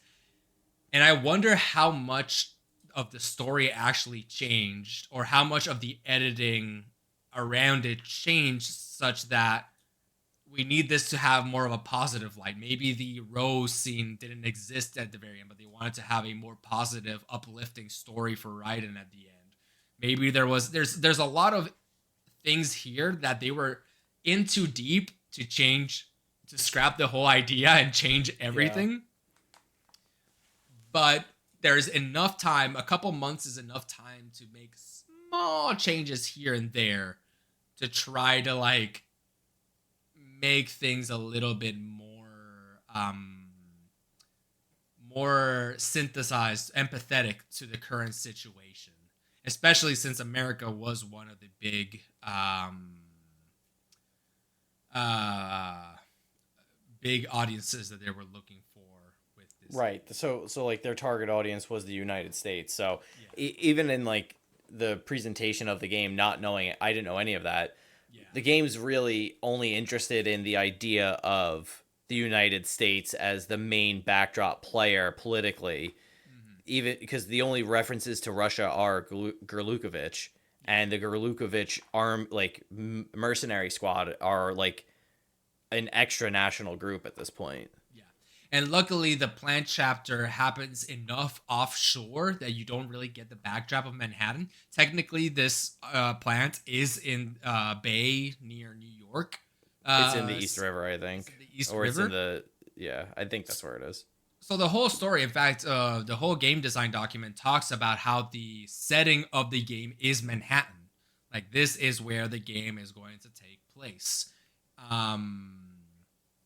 So they were lucky enough that the game doesn't really take place on the island itself. It takes place offshore. But yeah, this could have been a very different scenario here. And so obviously, at the end of the day, this is a game, a product by a company who is trying to make entertainment. So I'm not going to play the violin too much for, oh, boo-hoo, the production team had to change their plans because of a horrible attack. Right. But at the same time, there is some level of hey, maybe things played out differently in those last few hours because they needed to, oh my God, we need to change a lot to this game because of the new world that we exist in right now. Yeah. I think it's inevitable when you're trying to, when you're writing something like this, when you're writing a story like this that is tied up in world powers, world politics, Western politics, no less, and your main audience is mostly Western as well, particularly, American citizens. And I think that's a that's a very crazy fact to hear, that not only was it supposed to be 3 because of the Twin Towers and such, but also that Iraq was going to be one of the major players in the story.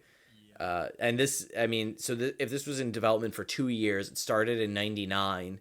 So that's like 8 years after the finish of the Gulf War. So yeah, so the full scale development started in 1999. Or sorry, the game design document predicted that full scale development would start in June 1999. Yeah, so we're almost a decade after. We're close to a decade after the Gulf War, which I imagine is still very much in the minds of Western citizens. But yeah, it's a very interesting space because it's not dissimilar from what's going on in like Tom Clancy novels, around this time at the turn of the century, and I guess, or at the, yeah, I don't know if that's the turn of the century. Either way, yeah, really just peculiar facts about the game that I mean, it's just when you have a game or any story that's backdrop is so real like this, there are going to be moments where you start to scratch the truth and you start to scratch through to very sensitive nerves. I'm sure this is also the case in, I have to imagine that there's some of this in 3, which is that not set at the backdrop of the Vietnam War? That is set up, the Vietnam War, I'm pretty sure gets name dropped, but it is more Cold War in general. It's a prequel in which nuclear armaments becomes a very important. Essentially, they're able to. It's the creation of the Shadowhawk, which is the Metal Gear prototype. So it's essentially Russia's involvement, or really the U.S. trying to create Metal Gear first, and then Russia stealing it, and therefore they're getting it. So now Russia's the bad guys because they stole the horrible nuclear armament from us. So while yes, Vietnam does get mentioned, I don't think it's as much. Maybe I'm misremembering. It's been a while. Yeah. It's well, I mean, Delta's coming out soon, so yeah, I'm very excited for that. I am looking forward to that as well.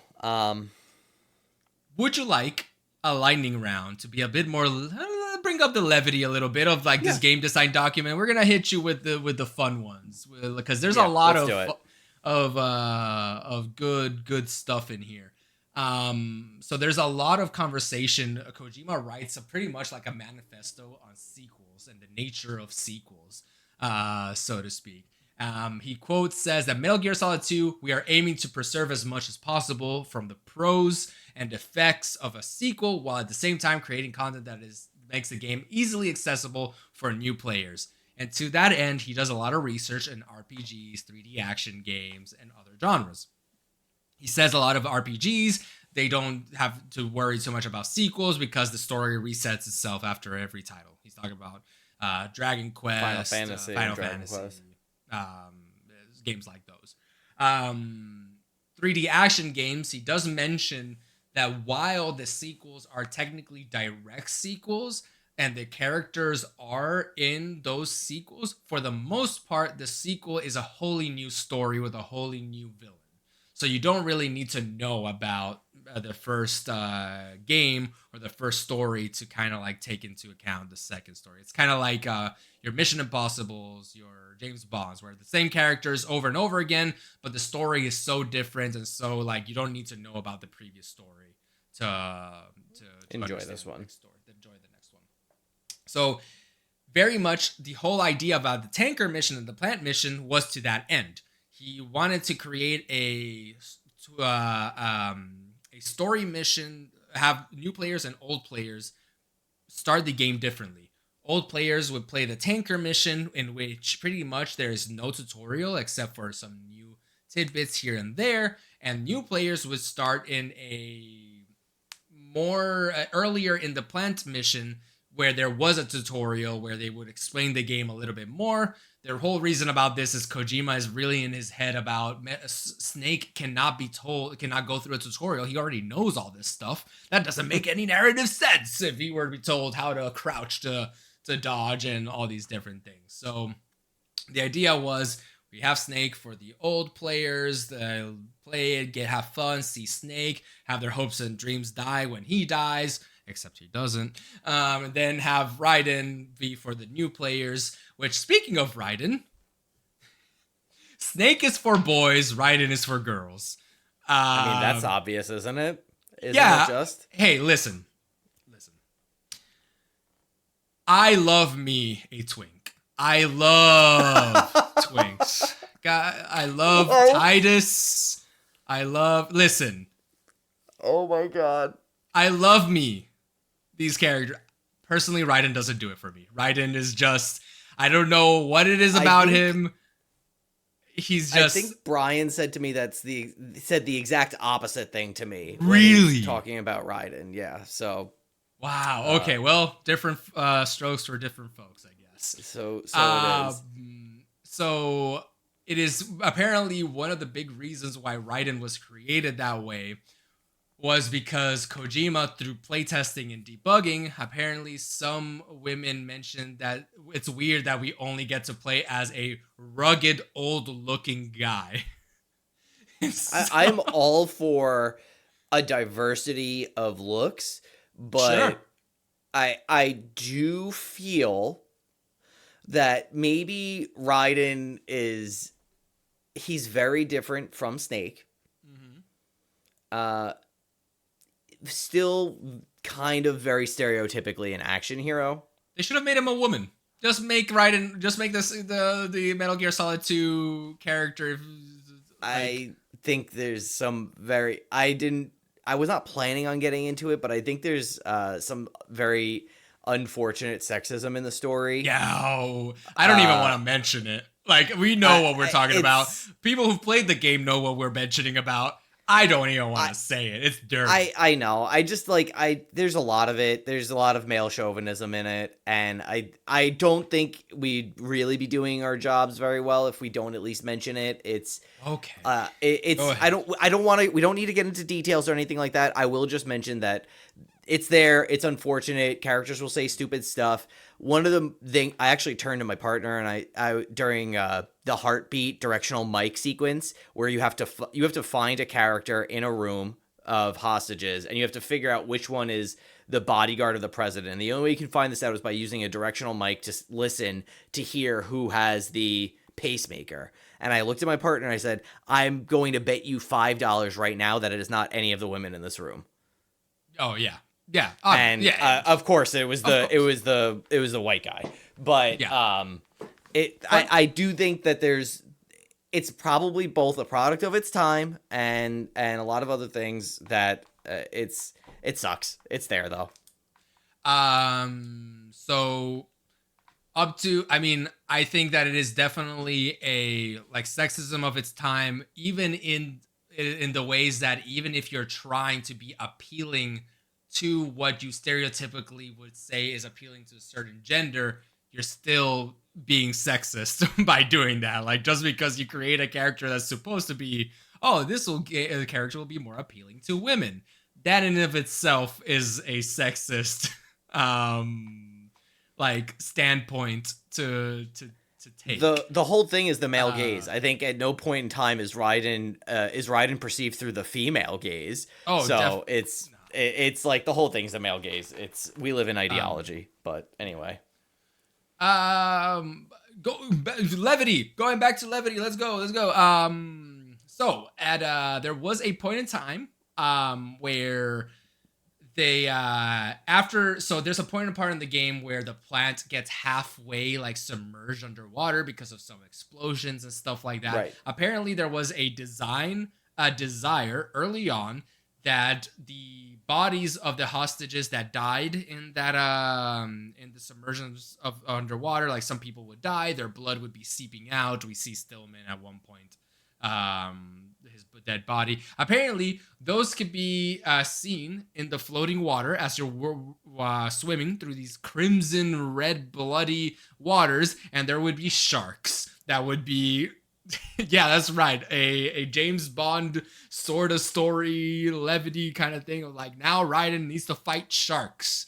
Doesn't happen. Honestly, I kind of wish. Not even surprised when I had to swim into the lower levels of Shell 2 core, and there's floating underwater mines in the hallways, and it's like the plant just sunk. Why are there underwater like sea mines in the like? I was like, what the fuck are you doing? What the fuck is going on? But anyway.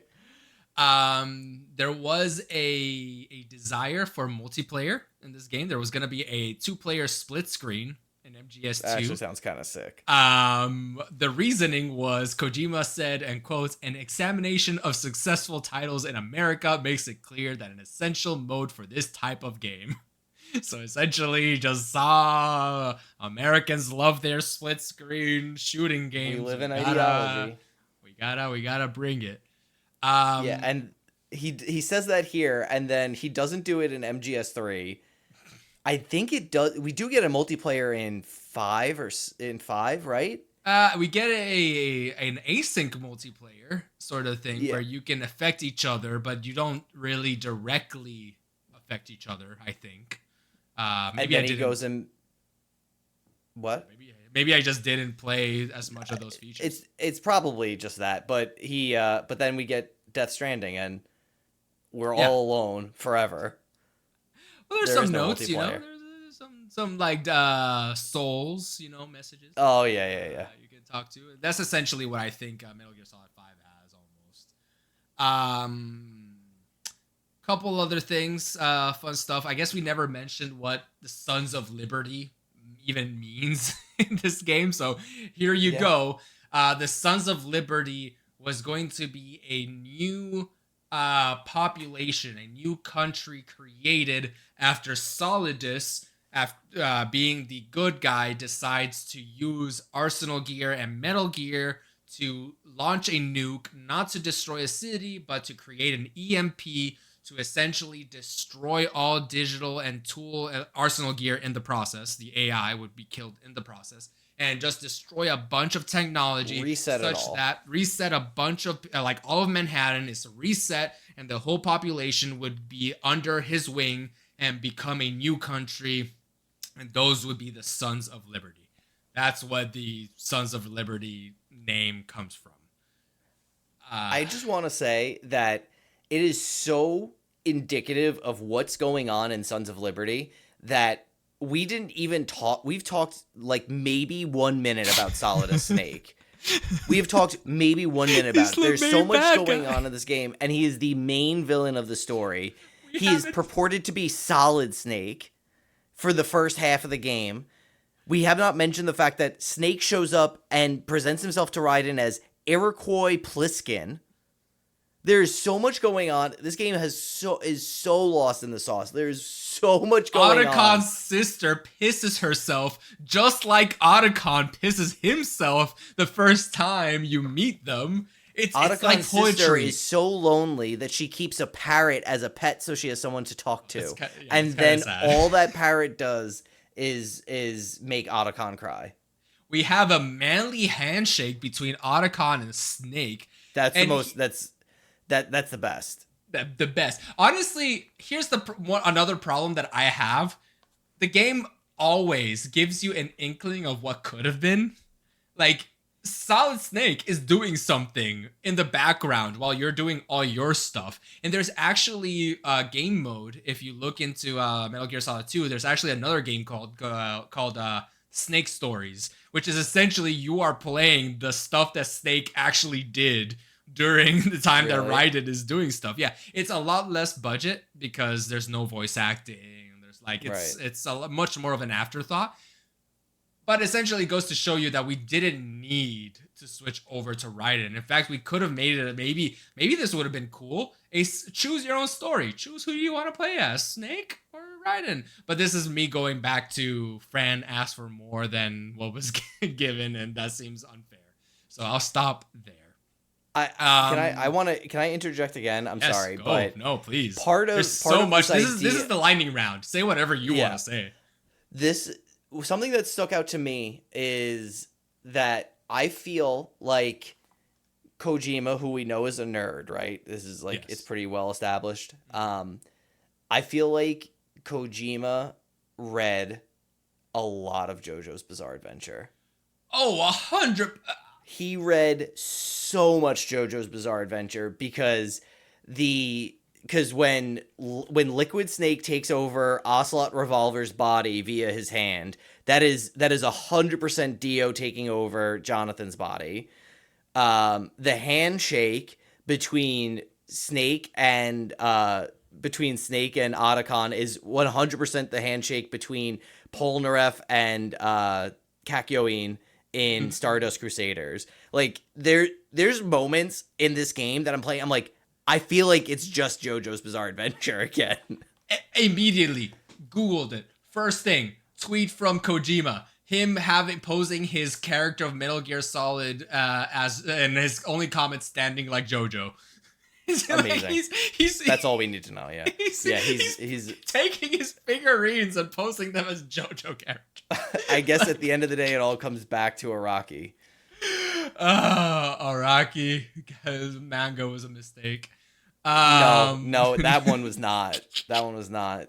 This is now a plug for JoJo. But yeah, that was all I wanted to say is that there's so many moments in this game, like the Otacon handshake and the Ocelot Revolver, and like the way that the goalposts keep changing felt so similar to the way that the goalposts change in Stardust Crusaders, if you're familiar with that anime, where it's like there's a overall goal, but it keeps changing in its scope as that show progresses.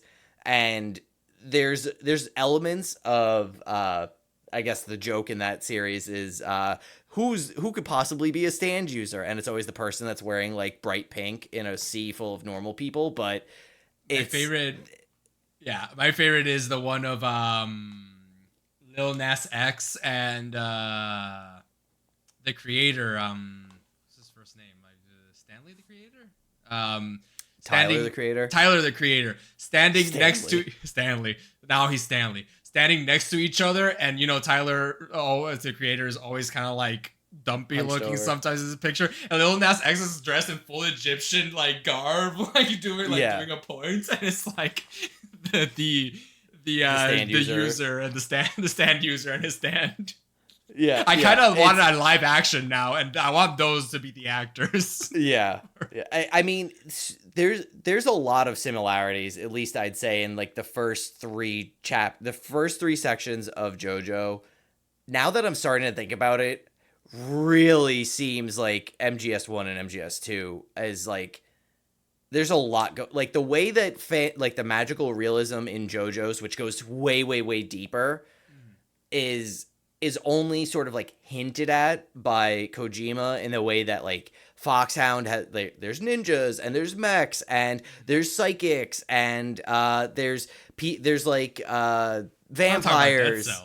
We're about to talk about Dead Cells. Dead Cells, but like, yeah, there's it's a cool interesting throwback. Anyway, Dead Cell.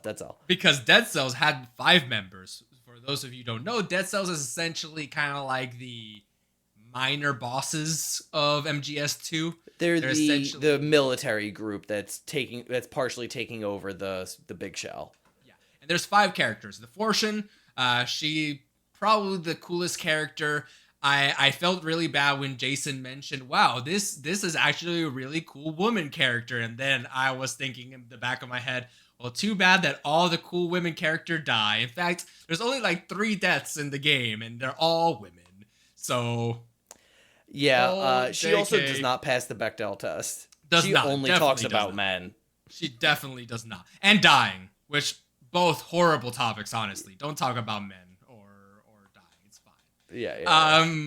So her power is that she cannot die because every time you shoot at her, the bullets deflect and go around her. There's Vamp, who is literally just a vampire. That's the tweet. That's the tweet. Vamp is a vampire.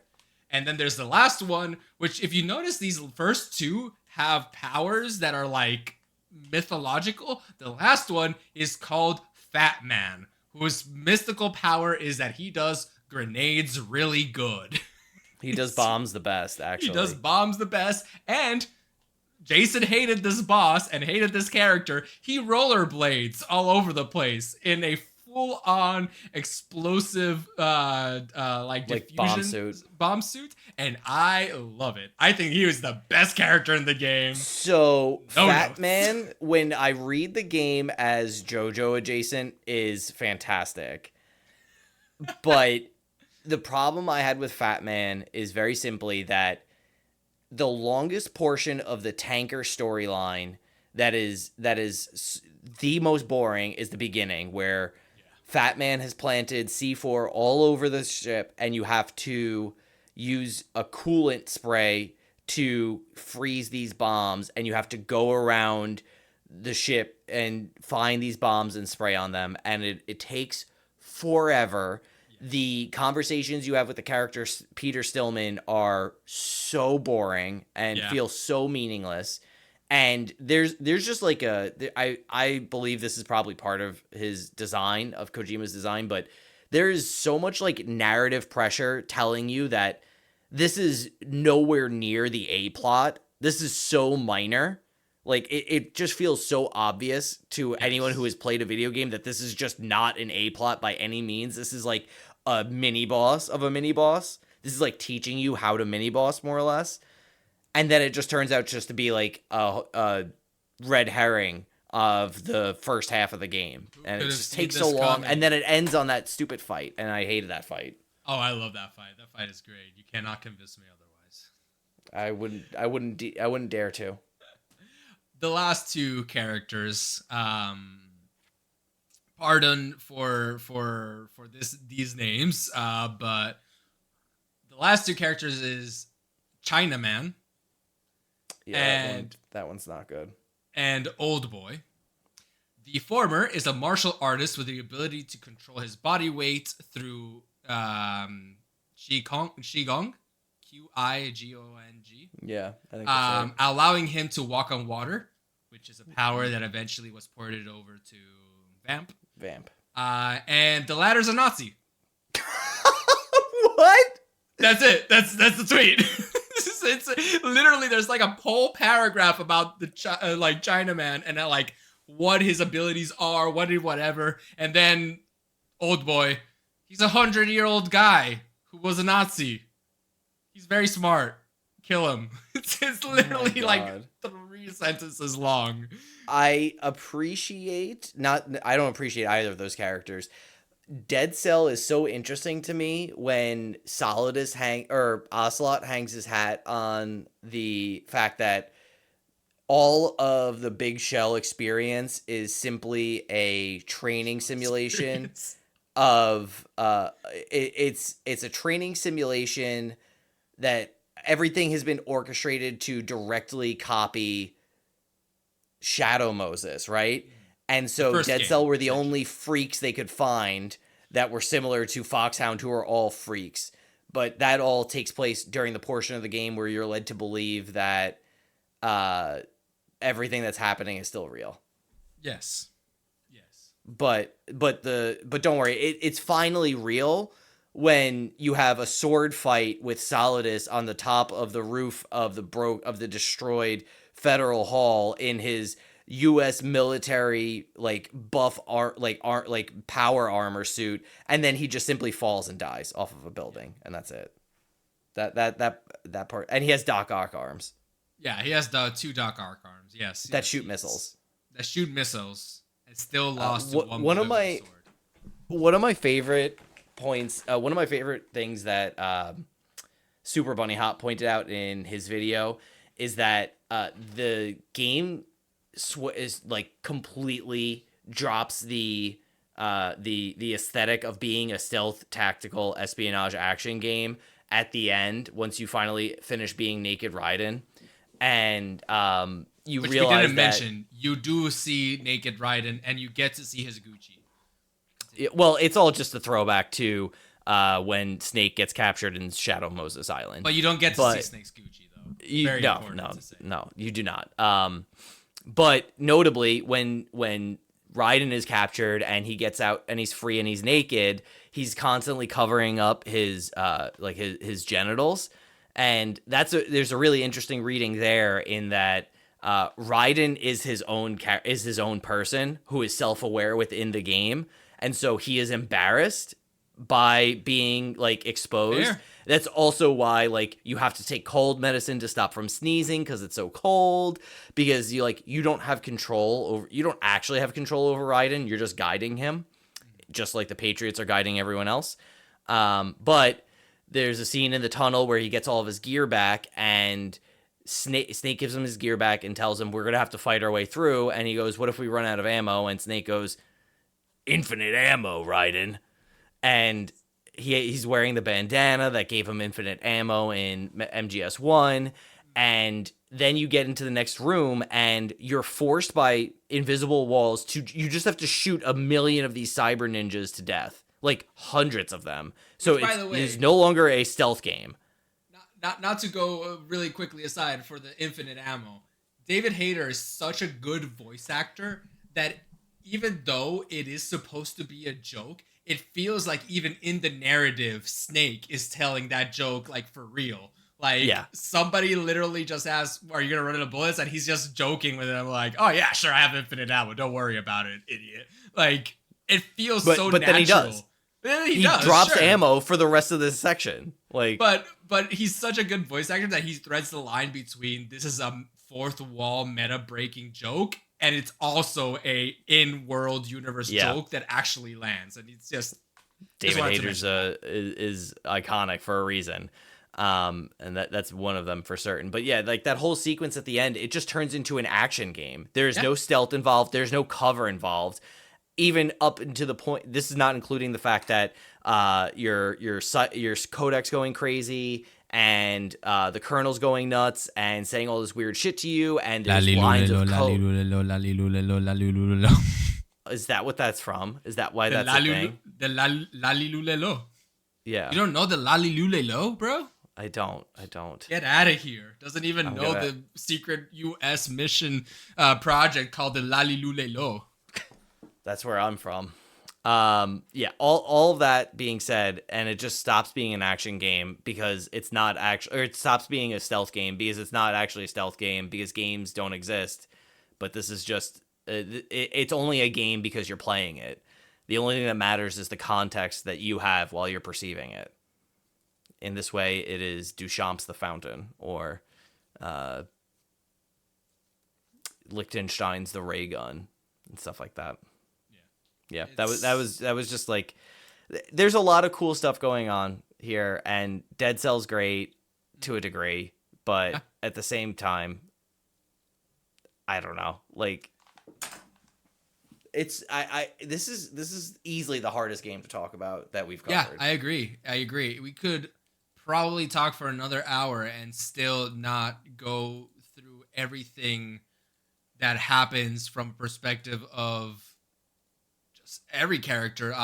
Solid just being a clone, perfected clone of Solid Snake and Liquid Snake. We haven't talked about Revolver Ocelot and Liquid Snake and their whole shtick in this whole situation. Like, honestly, in the game design document, Kojima puts a spectrum of evilness of who is the most bad guy in the story. And it's the Patriots is more evil than Solidus. Solidus is more evil than Ocelot, which being in this list is even, wait, what? We haven't even mentioned much of Ocelot. And Ocelot is more evil than the terrorists. I.e. the Gerlukovich. I'm assuming that that's what he says, but in a vacuum, not knowing MGS2, just thinking that I have created characters worse than the terrorists themselves. Like, than terrorists.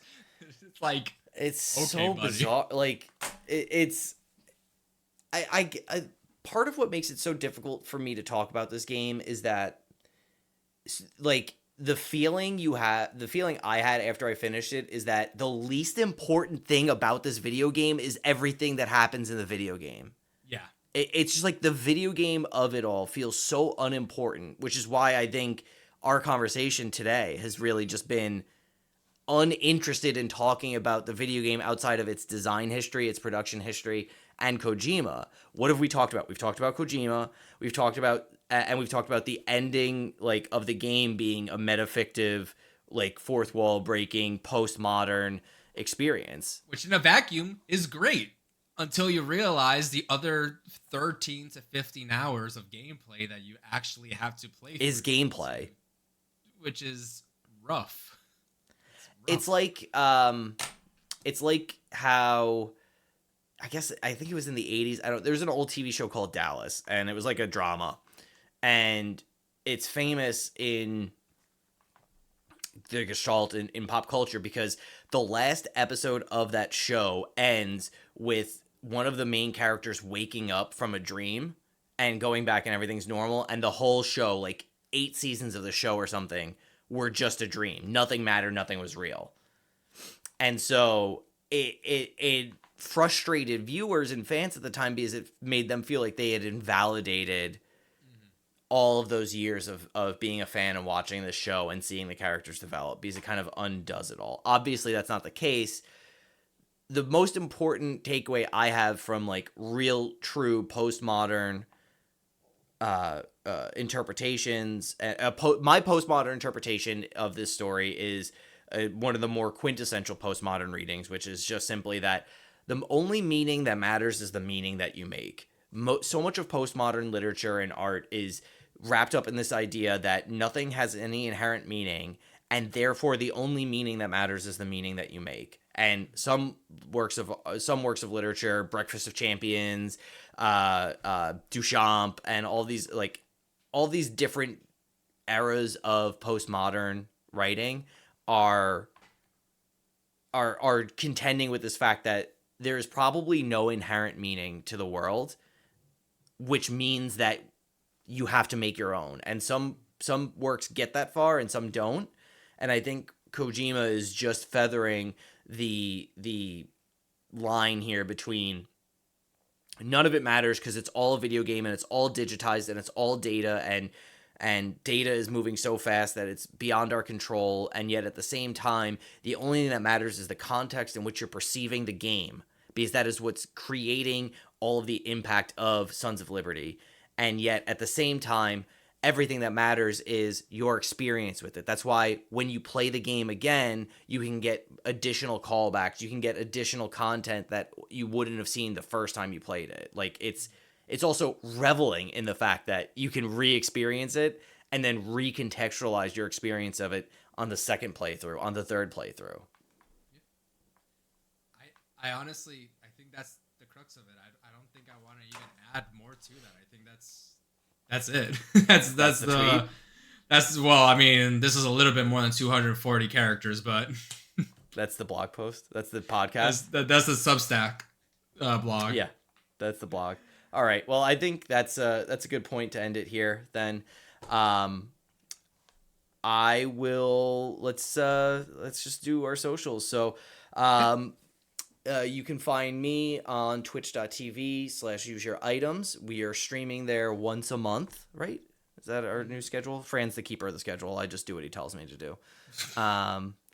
We are streaming once a month on Twitch every fourth Tuesday. Yeah, every fourth Tuesday. So essentially, I guess, peek behind the curtain. We are now on a 4-week schedule. Recording 1 week, second week streaming on twitch.tv/useyouritems. Third week, we are recording again, but we're only releasing 1 episode on the 4th week. So that should give us a little bit more time to play longer games, skip a week if we need to without having to worry about missing the schedule and all that fun stuff. That's it. That's it's all in the Discord. We would love for you to join us there. That link is in the show notes. It is free to join. We don't have a Patreon. I don't think that's coming anytime soon. So you can find Fran on twitch.tv/L_Frontastico. You can also find his link tree. It'll be in the show notes below, and you can find him on various forms of social media there. I'm also on Twitter. I believe that'll be in the show notes. If you have any questions, you can email us at useyouritems@gmail.com, or again, just find us on Discord. That's the easiest for us right now. And I think that Metal Gear Solid 2 Sons of Liberty is a video game. It is, or maybe it isn't. But whatever you do, don't forget to use your items.